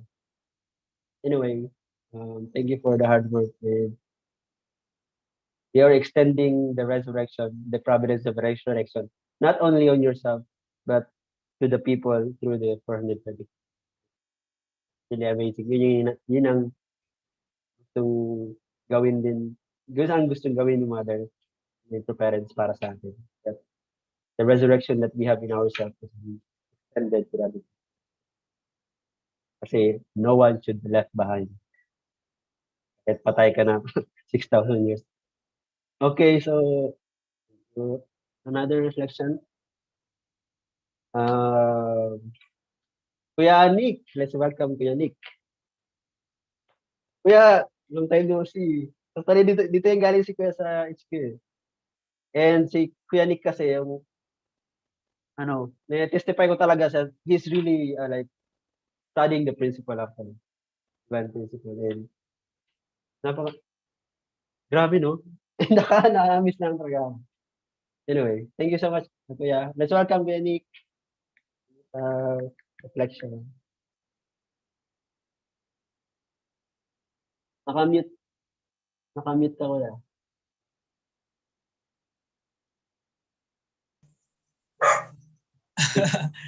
Good evening, brothers and sisters, Brother Erwin. So, yung maganda yung topic kasi is about the resurrection. So, yung resurrection kasi is very successful ni God siya sa battle between God and Satan. So, si Jesus talaga yung nakagawa nun sa na in order na save niya yung tao. So yung buhay ng tao naging easy siya because of the resurrection. It's easy na maka-return tayo kay God through the resurrection. So even though na ang tao naging children of Satan, so because of Jesus Christ's victory, it is naging yung fat ng buhay ng tao naging very easy to seek God, na maka-return tayo in a proper way to God's glory. So maganda. So si true parents actually nagkaroon siya ng maraming resurrection. Actually 7 resurrection or something 7 resurrection or 8 resurrection si Father Moon. So maganda yung ni Father Moon nagawa niya yung resurrection yan. Actually si Father Moon or si True Parents na beat niya yung record niya na breaking record niya ni True Parents yung resurrection ni Jesus Christ. So napakagaling ng history. So yung buhay ng tao still naging tayo na maging close tayo kay God. So yung mga resurrection sa mga tradition na ina-apply natin sa movement, yung mga Actually, holy blessing is a part of the na ma-resurrect yung buhay natin Na para mabalik tayo kay God. So Jesus victory is very powerful victory to bring God's glory. So yun talaga yung the best kasi in the Satan's world doon si God na destroy niya yung Satan's world on Satan's children and bring to become the children of God. So we are so gratefully for that sa effort. So yung nag-take ng effort na yan na resurrection na yan. So ito yung yung Heavenly Parents Holy Community. So ito na siya ngayon yung yung pinaka victory ng resurrection ni Jesus Christ. So very wonderful lecture sa passing from life death to life. Thank you so much sa sa lecturing. So wonderful. Thank you. Nick, gusto ko yung point ni Kuya Nick about the holy blessing. It really elevates our resurrection. Kasi before you receive the blessing, that is still the process of resurrection. So it's different level. Parang lang yun, growing period. So it's a growing period in the resurrection. You are resurrected individually. You realize many things. Follow God's words. You attend. You follow the traditions of your parents.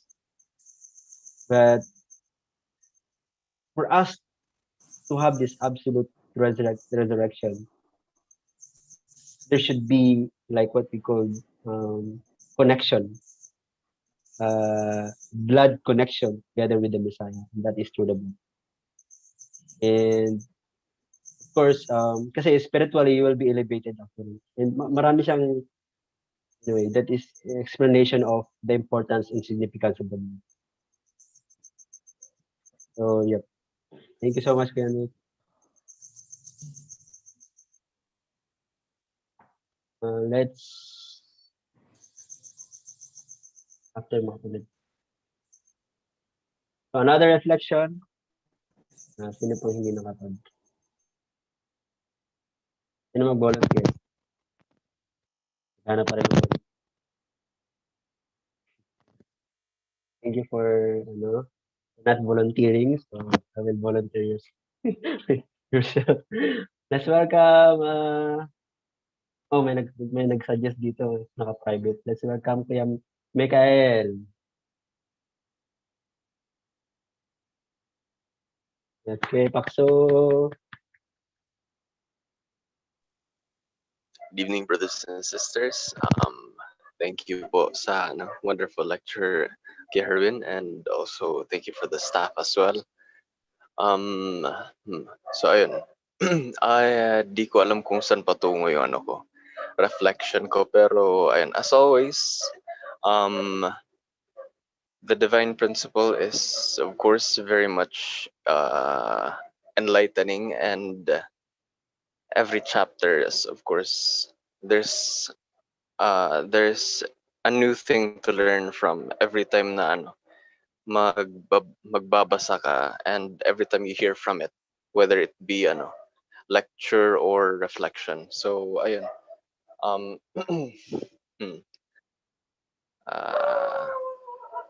ayun nga, di ko na alam kung anong saan pupunta yung reflection ko, pero ayun lang, I'll just share some of the things that I've picked up and the things that I've found interesting within the lecture, and also others' reflections.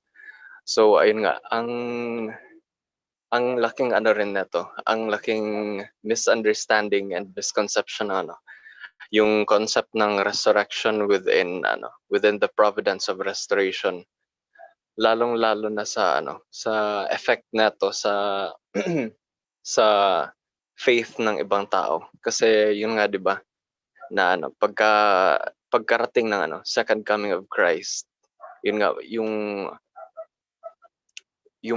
the dead will bury their dead. I mean, there are also other verses, pero yun nga, yung tawag nun, yun talaga yung nag-confuse sa karamihan na kaya literal yung interpret nila sa resurrection.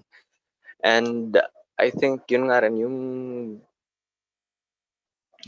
parte na rin ng responsibility natin bilang bilang bilang tao is to go back to God's bosom, and especially tayo na may alam sa divine principle. It is it our responsibility is bigger, considering na we already know the divine principle, and we should share it to those who have not, or to those who have strayed. And ayun nga, other points na rin is yung nga ba yun? Yung na-mention kanina sa reflection na nga ba yun? Anyway, baka maalala ko lang, pero yun nga, yung nuances rin mismo ng resurrection, na even wala ka na sa physical world, kasi yun nga, di ba, yung isa sa conditions ng providence of restoration is yung pangatlo ata yun is yung earthly life.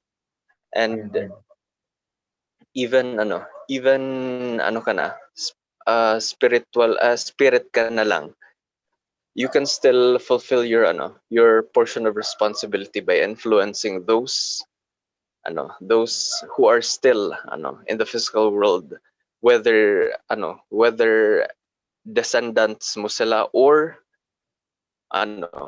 or similar kayo sa characteristics, kung yun nga po yung sinabi ni Kuya Herwin, na for example, masama kang tao, you have to influence yung masama rin na tao na mag-align sa sa principle. Tapos rin yung kunwari mabuting tao, tutulungan mo yun siya na ma-further develop yung sarili niya, and also matulungan rin yung mga yung mga masama. Pero ayun, it's yung there have been a lot of people na nagsasabi na yung nga, 'di ba, as everything is may layer sa lahat ng bagay, and the divine principle is no exception. As a matter of fact, kung may malalim, ang divine principle mas malalim pa doon. And hopefully, ayun nga, hopefully not just me, but also lahat rin na nagpa-participate in this online lecture series, that we could learn more. And ayun lang, that's all. Thank you. Thank you, Mikael. Parang na-speechless kayo lahat. Rearrange yung thoughts, a lot of things. And thank you for that reflection. Wala nga rin ako eh. Wait lang. Reflection ni Mike. Mikael. Sabihin dapat ako. Anyway, sinasabi yung point niya doon, we are the one who knew the principle, and we have the biggest responsibility for the resurrection, the matters of about resurrection. Okay, we are the one na magdala sa mga tao to enter the kingdom of God. Kung mamatay sila actually ngayon without knowing the Messiah, they cannot enter the kingdom of God. They will still live in paradise, maybe. Only in paradise. Kaya doing mission, like witnessing, napaka-importante talaga. Yeah. Thank you so much, Mikael. Another reflection, let's welcome Ate Catherine. So, Good evening po. Good evening, brothers and sisters. Kuya Herwin, thank you sa magandang lecture ngayon. Although, putol-putol yung yung boses mo. So, hindi ko siya masyadong marinig. So, na lang. So, para sa resurrection is new day, new start, tsaka new life. So dapat you make the most of it. Tapos, it is our privilege to take advantage of every moment of time for a great and noble purpose, to do good deeds and be always thankful for God that you woke up every morning, kasi every morning is a blessing and you give a chance na magbago, baguhin yung mga hindi mo magagandang ginagawa.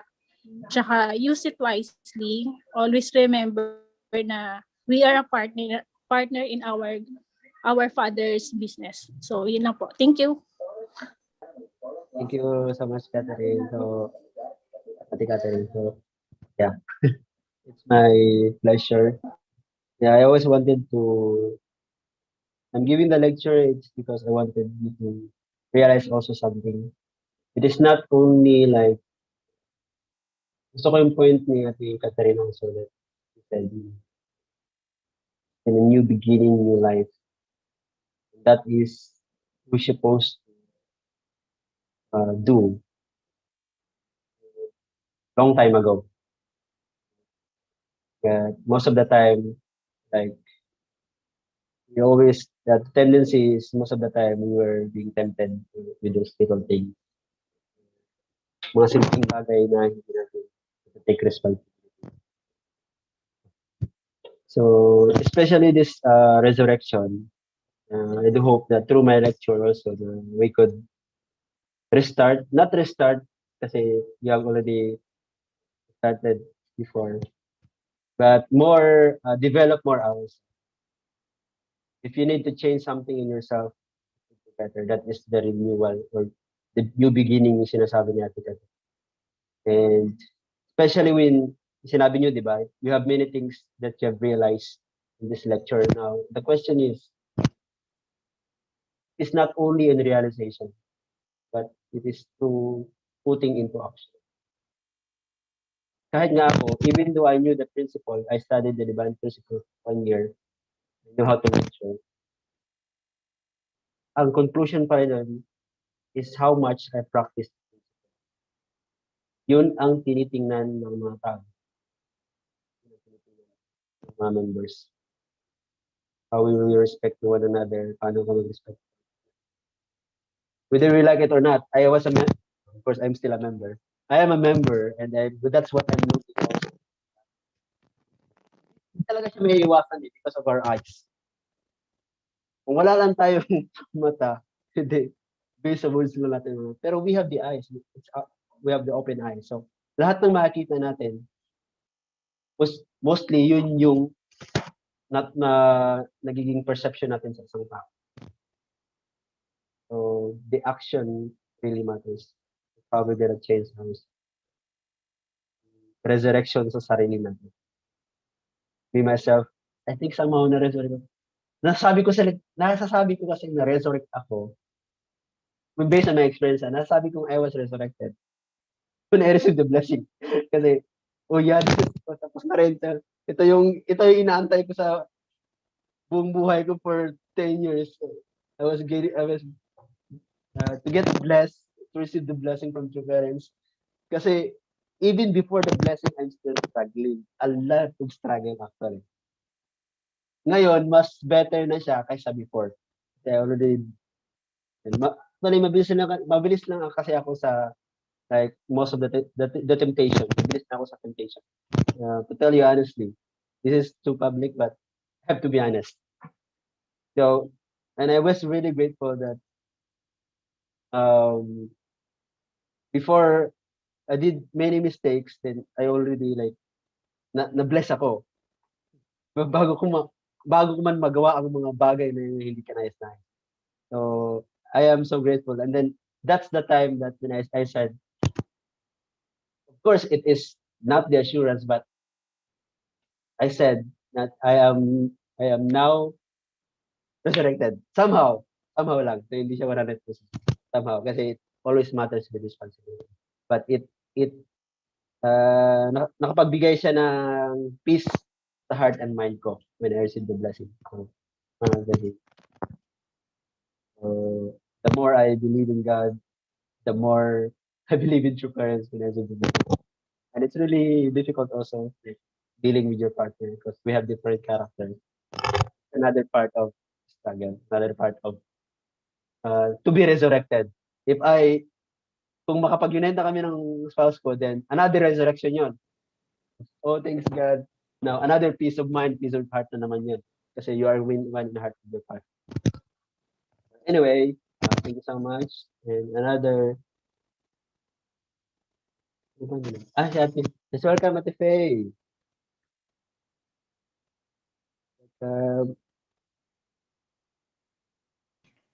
Hello. Good evening, to our heavenly parents and true parents. Good evening, brothers and sisters. Uh, sorry, I didn't really organize my reflection, but reading hearing this um, about this chapter reminds me of the fact that I should be thankful that I was born in this era, in this family, and this is just random, but I've been recently reading a science book about the human anatomy, and then I realized that to be born as a complete normal human being is actually a really miraculous thing. so so then I realized that I really should be grateful for my life, for my physical body and spiritual body and mind, physical body and mind, spiritual body and mind.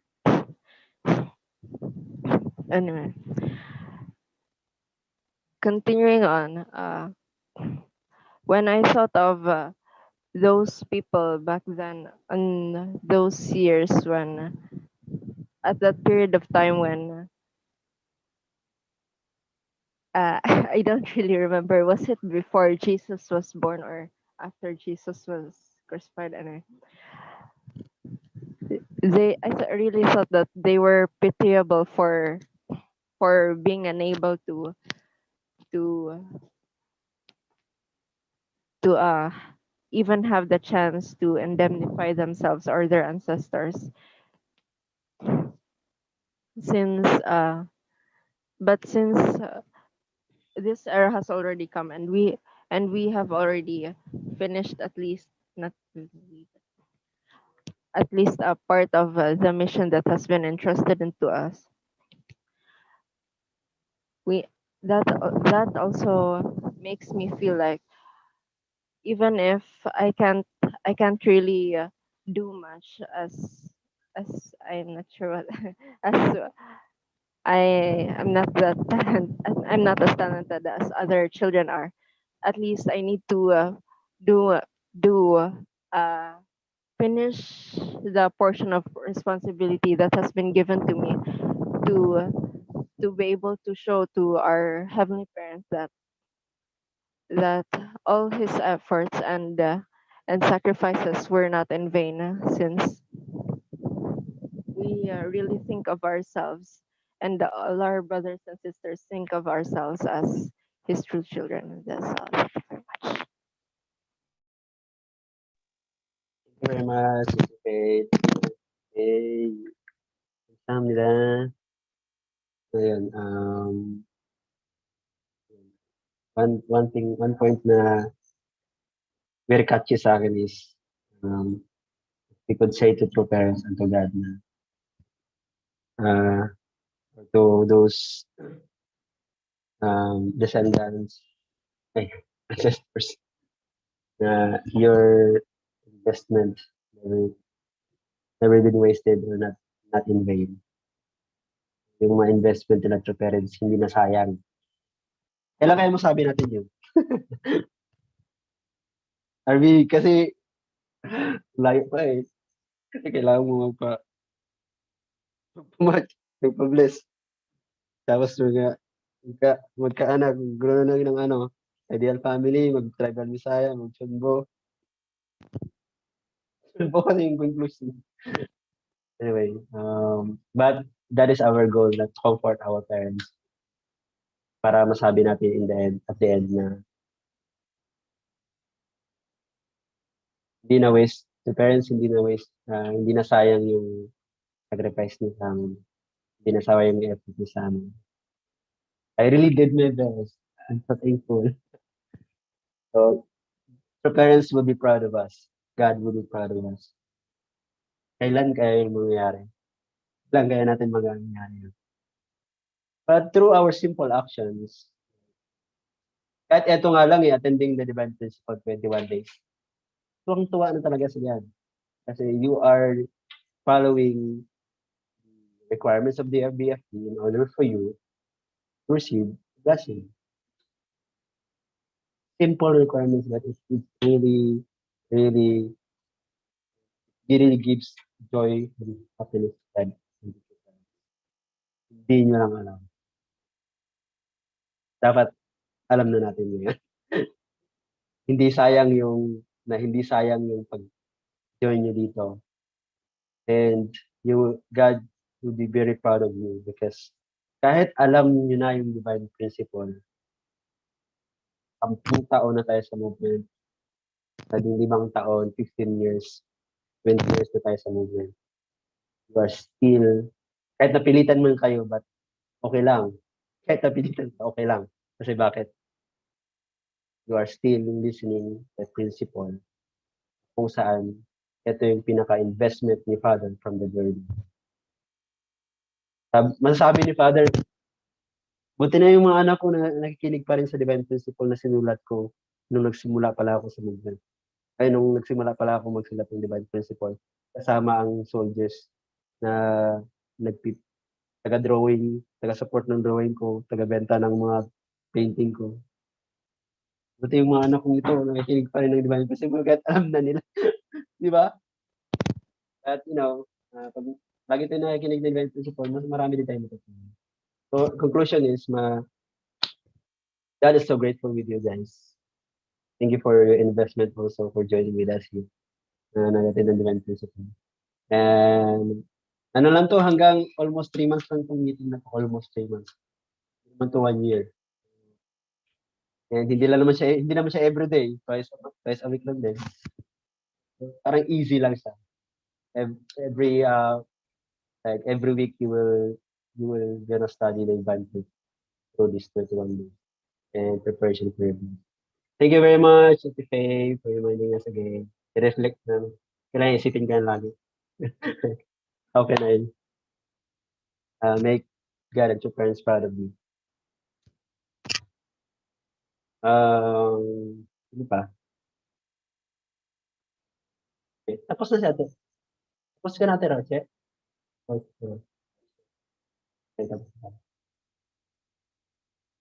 Okay, so si Charmaine.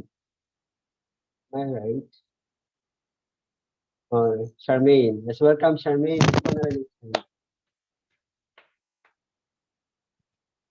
You are muted. Hello? Hello. Okay. All right.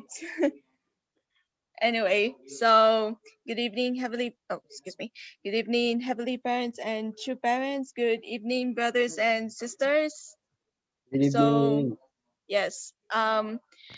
What I have learned from the lecture about resurrection. So, yeah, I've learned a lot.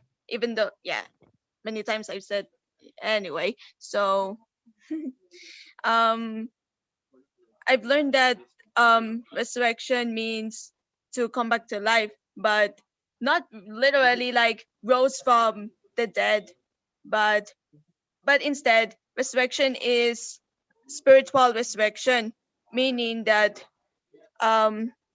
it means that from Satan's dominion that we are living right now to God's direct dominion, in which we can be resurrected to God's direct dominion. And also, uh, I've also learned about the spirits who died before they could reach perfection. Those spirits who died before completing their mission, they have to go back to the earth to cooperate with the earthly people and work together as one so that they can, I know, together they can enter the divine spirit and go to kingdom of heaven. So yeah, I've learned a lot of things about resurrection, and my reflection is that I know spirit is more important than flesh, because you'll never know what will happen when you go to the spirit world. So we need to, I yes, like what I said, spirit is more important than flesh, because I mean, we, of course we have like physical desires, but I mean, we eat food, we sleep, we do some material things, but what about our spirit? So how can we take care of our spirit, that is through life of faith, as well as strong song, and um make our spirit alive to the divine print, to continuous studying the divine principle, studying God's word, and also keep our faith in, I know, faith in God. So that's what I've learned, that I know we should yes, be we should be what's the name? Sorry. Uh, anyway, so again, I have no words, but wait. Relax, relax. It's okay. Thanks. Yeah, I, yeah. Mm, yes, spiritual resurrection. We should be spiritual resurrection is more important, because we need to, I know, resurrect our spirit, that we can go back to God's lineage. So yun, that's why I'm really grateful for this, I know, for this day, and I hope that I will do my best to we will do our best to learn more about the importance of divine principle, and also for me as a blessed child, and um yeah, always take good care of our spirits, because they're more important. So yun, that's all. Thank you very much. Thank you, Charmaine. Yes, let's take good care of our spirits. Let's resurrect more our spirits by doing good actions. Okay, so thank you guys for the. Is there any question? Yung question last time,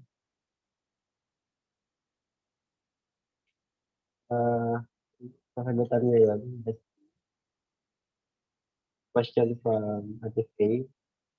Is not our relationship and ko sana.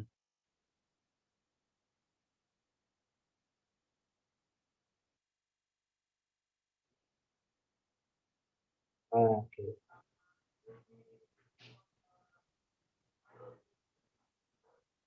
Okay, it's not our relationship with our Heavenly Parents sa Dumaso. Pick.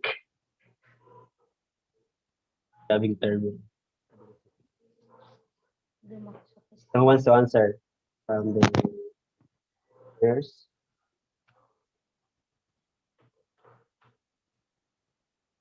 Kuya Herwin, Yes, sir. um, I get just, before, I want to understand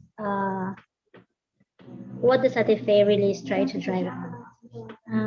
Prior to answering the question, I want to ask her what could be her basis in coming to such a question, and does she really have a personal or immediate experience, or yeah, to somehow ask why she had asked this kind of question about our relationship to our loving heavenly parent, if I may ask. Hello. Uh, Sorry po. Uh, Actually, I was.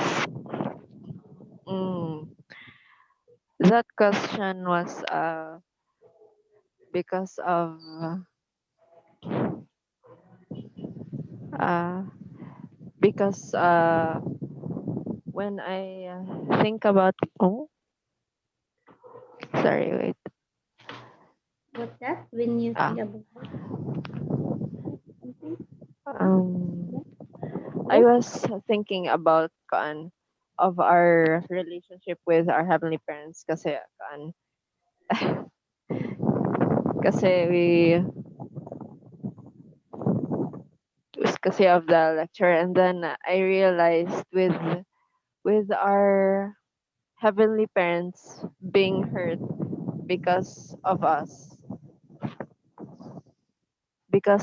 and because of how long it takes to convert us back to his children, and as well as us us being hurt because he needs us to understand his pain and to be able to set the foundation for him for him being our heavenly parent and our creator. I realized that we're just hurting each other. Yeah, anyway, thank you. Sorry for the stupid question. Sorry.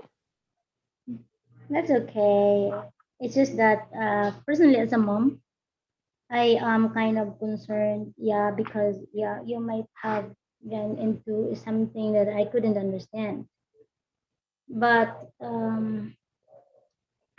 actually, this is also my. I again before I answer. May I ask how old are you, Ate? No, no, no, no, no. I've had a normal life. I'm just 18. I just gone kasi when I hear other people's stories, and so I think of how they get hurt and sorry, I'm not It's the one okay. being hurt, Don't but worry. Don't worry. It's okay. I just wanted to know how old are you?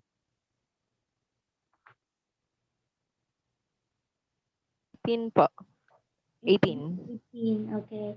The reason why I asked you, you're how old are you? Because maybe spiritually you're a lot older than me, even if I'm physically old. So I am not maybe in the ground to answer the question. However, I still wanted to answer it the way I could. Na, yeah, just like you said, maybe because I can understand how much you feel like, yeah, why do we have to make like hurt our heavenly parent, and why does heavenly parent has to make us realize and feel how much pain does he has, and because without us going through the same or somehow experience the same pain, we couldn't really understand how is it, how much uh, how much he had desired the best for his children, just like what you have desired, how much you have desired to serve the best for your parents, how much you have desired to please your parents in a way. So ganun lang yun, vice versa yun. Kasi we are in this God is although he's absolute, but he also God is very absolute, and He is also not exempted on following His own principles. That is the basic principle of the universe, which is give and take. So, yun yung kailangan natin pareho nating maunawaan both uh, positivity and negativity of His essence. So, kasi kung without it, we couldn't also qualify to inherit His being. Yan. Kaya yun. Well, anyway, I think you have realized, and from your own answer, I know you have understood why it has to be like that way. I don't have to elaborate it the way I understood your answer. So I'm just very grateful na even if I may not have to, because each and every one of us has have our own path, have our own way of, because God is a personal God, have our own experience with God Himself. So I'm sure because as maybe young as you are now, there are lots of things that you are yet to discover with, and then a lot of long way to journey with heavenly parents, I should say. So at this as early as now, I had seen how much you have realized and how much you're concerned of God's pain. So hindi ako masyadong personally hindi na ako masyadong na worry, pero in the beginning I'm kind of worried na I'm really curious. It tickled my creative mind in a way. Na has there been something that we may not have known? Something like that. And really, as a mom, I am also very like I'm kind of concerned, honestly. But now that you have expressed yourself, I think it's just but part of your process of understanding God's heart. That's why you have asked the same. But along the way, life's experiences and will be teaching you, as I had been able to understand things like that. It doesn't have, we don't have to hurt each other actually. We just have to be on the shoes or on the part, on that place for us to understand fully, to grasp the kind of experience or the kind of feeling, the kind of, yeah, pain or happiness God has. Because that is our, yun yung merit, yun yung, hindi man merit, how would I say it? Yun yung gift ba? And then yung, yeah, parang privilege na binigay ni God sa atin to inherit His creatorship, inherit His, yeah, is yung creative being niya, ma-inherit natin. Yung ma-perfect din natin yung tatlong faculties na binigyan niya sa atin, yung intellect, emotion, and will. And then all this are not just concept, it has to be experienced kasi hindi mo siya fully ma-understand. Hindi natin siya fully ma-understand without substantially going through the same or being on the same feet or shoes God has been. Of course, not exactly as He has been because He's a different being, but really maybe similar to what He had been through. So yeah, now I am very happy, honestly, na you have that kind of heart na yeah, you wanted to somehow give happiness to God. Kasi yun yung, that is just assurance na that could have been the reason, of course, hindi lang dahil sinabi ng nanay tatay nyo, ito yung dapat gawin niyo, but you yourself had yung voluntarily understood it. Yun yung gusto kong siguro makita doon, the reason why I have asked. So yung masyadong yung word mo, yung word na ginamit mo is parang, honestly, if I have to look at it from the humanistic point of view, from the secular world point of view, it's kind of, wow, like tickling really a lot. Like you could imagine so many things, but then, however, I'm sure now you didn't mean to drive something like the secular world is trying to seek in a way. Ayan lang siguro. Yeah, I think, again? Ay, akala ko tapos ka. Sige po. I think Ati Faye herself have understood, have realized along the way because there's so much to learn pa in life. It would be very difficult if I will give my own point of view on that. Talaga, based on my own experience also. Pero alam ko, along the way, marami siyang matututunan. Since she's young and she is also God's child. She is entitled that we have all that privilege. Pero I hope na hindi ka na-burden being a second gen, ha? Na parang people are expecting from you as my children has. Maybe, o sa ka naririnig ko din na parang it's so nakaka-pressure, yung ganun. Pero, however, I hope you will enjoy the merits of the hard works of equal hard works of your parents and our ancestors, yeah, and our central figures ahead para huwag din yung tingnan parang i-enjoy nyo lang po yung pagiging second gen nyo at saka honestly nakakaingit po yon dahil sa first gen kailangan pa namin mag-indemnify a lot of things. Although you are not exempted to the secular world's temptations. However, meron na po kayong may advantage na po kayo in a way sa amin. So yung restoration nyo is a lot lighter to if you have to still go through resurrect yourselves kasi nandito pa rin tayo sa physical world and then para sa akin kasi as I always tell my children na it's sad that at this moment, kayong mga second gen na nandito ngayon are still part of the pioneering path because we are still to restore the world. So, yun. Pero I really hope na hindi kayo na na-profession. However, I hope you will just enjoy it and be natural. It's okay. When you ask questions, it's really very amazing because we are learning.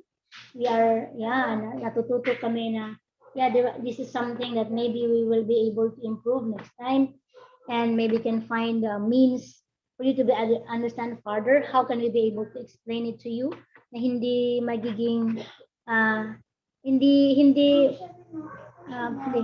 are we going to let you understand o substantially understand na yung mga nadadaanan natin or dadaanan natin na hindi masyadong favorable. It's a matter of looking at it from God's perspective, I should say. So we will not be able to struggle much. Parang ganun lang siguro. I think so. That's all I can say. I have no particular. I cannot answer exactly as much as you wanted to because I don't know what you're trying to drive. Pero yun lang yung understanding ko din. That's the reason why I have asked you. Thank you, Ate Faye. Thank you, Ate Sylvia. I would like to add as well.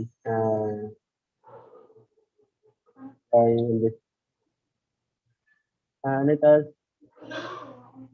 just simple. Sinong matutuwa na tuwa ka ba pag makita mo yung kapatid mo?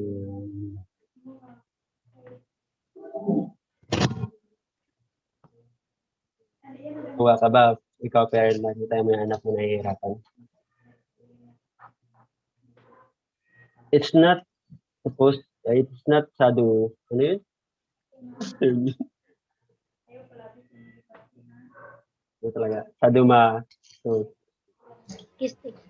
kasi walang natutuwa pag nahihirapan yun.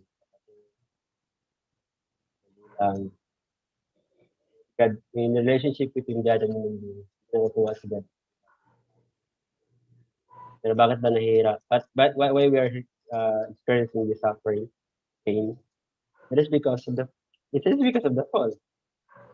And it's because of the fall we have to undergo restoration. Yung restoration yung natutuwa si God in a sense. We are following the process of restoration. Kasi that is the meaning of reversing dominion para makabalik tayo sa kanya. Hindi madali. Pero yung itong na-experience natin na mahirap sa atin yung mission, ganun. Hindi natutuwa si God nun na nahihirapan tayo. Hindi natutuwa na nahihirapan tayo, but natiwa siya tayo sa ginawa natin. Kahit nahihirapan tayo, continue pa rin tayo. It's because natin balik sa kanya. So, yun. Kaya nga, ang conclusion ko dito is that lagi kong iniisip na nag-question ko na to dati sa UPTA na study namin.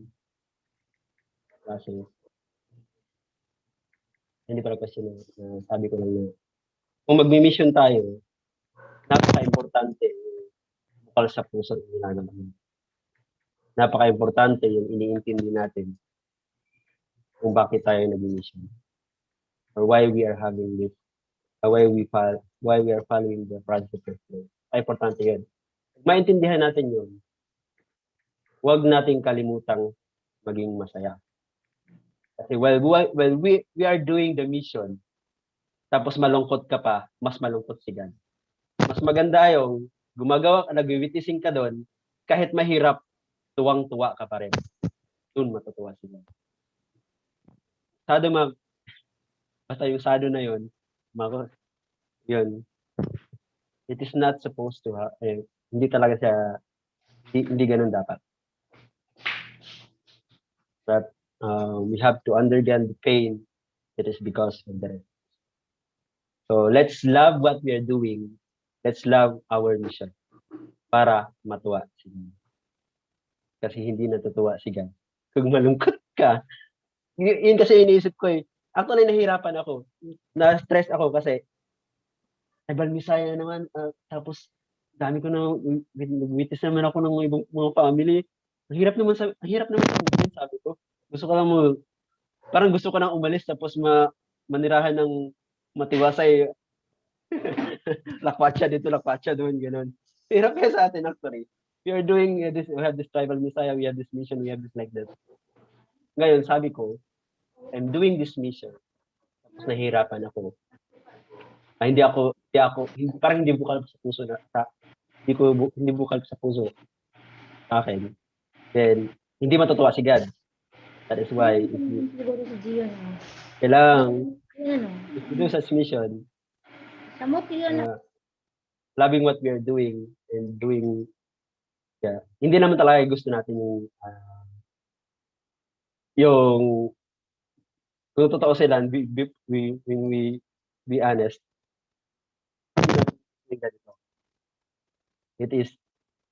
ito lang yung paraan para mabalik tayo kay God. So, kung ito lang yung paraan, kahit hindi natin gusto, i-try natin siyang i-love. And dun, mas matutuwa. Para wala na yung pressure sa mind mo, sa heart natin, especially sa mga second gen, di ba? Pero medyo na-pressure kasi we have this responsibility, we are the second gen. Okay. I can actually feel you, even though that you're second gen. But you have that pressure in your mind and heart na will become the leader, ganito, ganyan. Kasi yun yung mga great expectation ng mga member. You cannot avoid that one, that is your expectation. That is why, napaka-importante yung intindihin natin kung as a second gen, kung ano ako, kung anong purpose ko, at kung bakit andito ako. Para mas malab ko pa yung kung bakit ako nandito. And mas malab ko pa yung ginagawa ko. I came to the point na gusto ko nang umalis. Kasi mahirap dito. Actually. Then I came to realize na, no, this is the only way. And if it is the only way, I have to love this mission. You know, I have to love this mission. I hope you learn something from that. We don't have much time anymore. We're beyond 10 na. 3 minutes. Sabi ni Michael, tama, besides our sacrifice, though we don't always have to suffer in the way to comfort God. Yeah. Besides our sacrifice. So, please enjoy. Don't forget to enjoy yourself, okay? Okay na talaga yung focus ka, mission talaga. Pero huwag kalimutang ngumiti ka naman. Pressure ka na. Doon nagkakaproblema actually. Doon tayo minsan kasi I received some of the reflection from second gen, from first generation. na nahirapan na sila actually. Ayaw nila dito sa movie. Hindi kasi natin na-manage yung how we are going to deal with taking responsibility. Masyadong, hindi naman, parang super seryoso ba, hindi nang umingiti. Actually, hindi. Mas gusto ni God yung nag-enjoy ka sa mission mo. O yan, yun na, nag-enjoy ka sa mission mo. Start to love what you're doing. Okay, so we have a lot of questions here, but not tayong oras. Answer. Just tayo dito. What is the truth? What is the new truth means in the divine principle? Sabi natin yung G. To answer you briefly, what is the new truth means in the divine principle? Ang divine principle is just the fundamental, it will answer the fundamental questions in our life. But hindi niya masagot kung anong meron beyond our galaxy. Masagot ba yun ng divine principle? Andun ba yun sa divine principle? Wala, di ba? Kasi ang sasagot ng science. And our basic responsibility, ang basic responsibility ng new truth, ng divine principle, is to unite religion and science. Pag maintindihan ng science ang basic life, purpose of our life, why we are here, sabi ni Father, mas ma-open yung spirit spirit dimension ng physical ng nature. And then doon ma-excite yung mga scientists, mas ma-develop pa yung understanding nila about sa external world, and doon mas ma-advance yung science. What I'm saying is that the divine principle cannot answer everything kasi we are the one who will unite them, both religion and science. And then yung science and religion sila yung sasagot all the questions. That is what we are doing right now. So yung truth, basic fundamental questions in our life lang na hindi natin masagot. Yung mga extreme questions na about universe, other galaxies, what's up there, what's out there, beyond, that is beyond our like knowledge of external world. So, kaya nga kailangan natin yung science. We need those scientists na invite din natin and religious people who are gonna understand more about life. And so yun yung truth. It will answer the fundamental question in our life, we unite religion and science. Pag maintindihan kasi natin yung basic life, understanding, basic understanding natin who is God, then mas ma-develop pa yung, ma-develop pa natin yung spiritual sense natin towards the external world and the spiritual. Is anyone knowing when is the second coming? Sabi ni Catherine. The second coming is sa part 2 pa yan ng Divine Principle, chapter 6. Doon po masasagot. Kailan darating ang time? When? Ano pa? How about it? Okay, last days. Ito last. We can talk this much in the next meeting. We don't have much time. I just answered briefly. Sabi dito, last days. May question ito. Ate Mary J. Remayla, sabi niya, last days is the day of judgment for a new beginning. How about the people who fall? Last day is the day of judgment for a new beginning. How about the fall? So, last days is the transformation of the world into God's, from Satan's dominion to God's dominion. So, ibig sabihin, lahat ng tao, kahit nag-fall or hindi, lahat, they will start a new beginning to life. Parang resurrection lang din.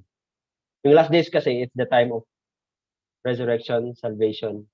This is the turning point where we can transform ourselves, our world into God's, from Satan's dominion to God's dominion. God's dominion. So kahit nag-fall or hindi, pag sa last days, during the judgment day, that is everybody's new beginning. Lahat ng tao, if we accept the Messiah. So yeah, that's all for tonight. And I hope marami kayo natutunan. Let's give a hand to our friends. So, medyo na late sila sa Ate Relina. Okay, let's close this. Who wants to pray?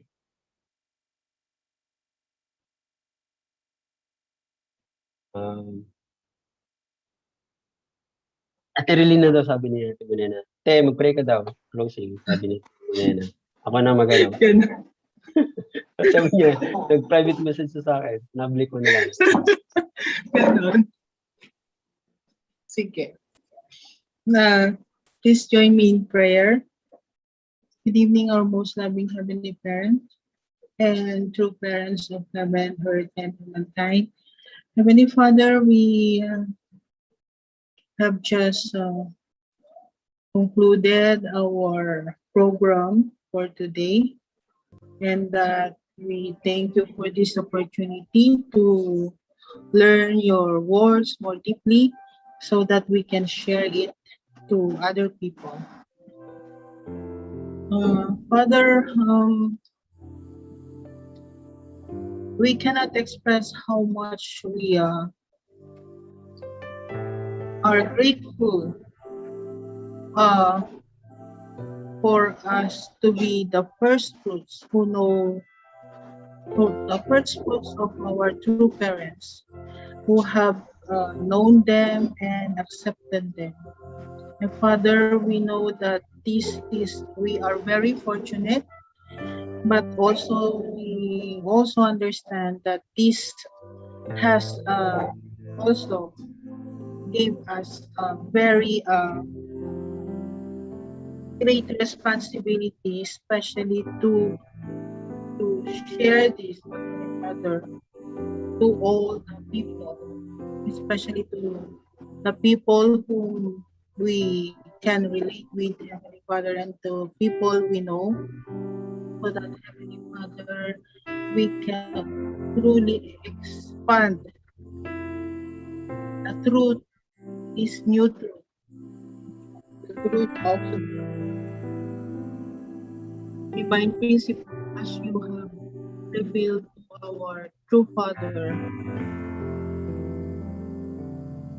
And we pray this, this will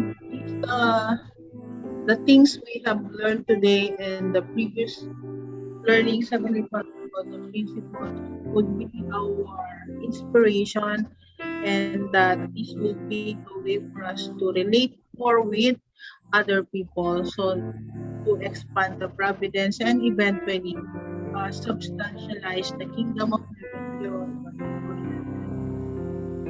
Father, we support this and pray this in the name of Brian Renina Campos, family, Aju.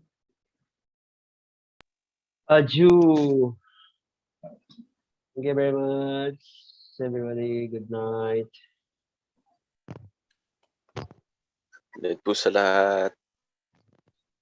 Good Thank night, you so Sir much po. Michael. 감사합니다. Jenny, good night. Mikael. Na-miss ko din si Miss Night, Jennifer. Saka syempre si Miss Thank you, Faye. everyone. Ang Good night, Ate galing-galing. Faye. Good night. Panik, good night. Good night. Hindi Good kita night, natawa. everyone. Leon, good Siyempre si night. Miss Sarin. Good Ang night. galing-galing talaga Talaga ng naka-YouTube. 7. Good night, everyone. Nandiyan na si Miss So Mayo. Sa mga nanonood, good night. See you sa Zoom Mayo. next Thank week. you, everybody. Thank you. May marami na kayong utang yung mga nanonood sa YouTube. Ayun, Oo nga. di na kayo nagpapakita dito. Kailangan kasi mas maganda kaya na interactive pag nandito sa Zoom. Ganda kaya. Miss namin kayo. Umiiwas to sa mga reflection natin eh. Wow. Takot sila Anyway, mag thank you guys for watching and I hope you learn more. Night Mas sa maganda mga kaya YouTubers. mag-reflection ng oral. Anyway, good night, everybody. Good night, Miss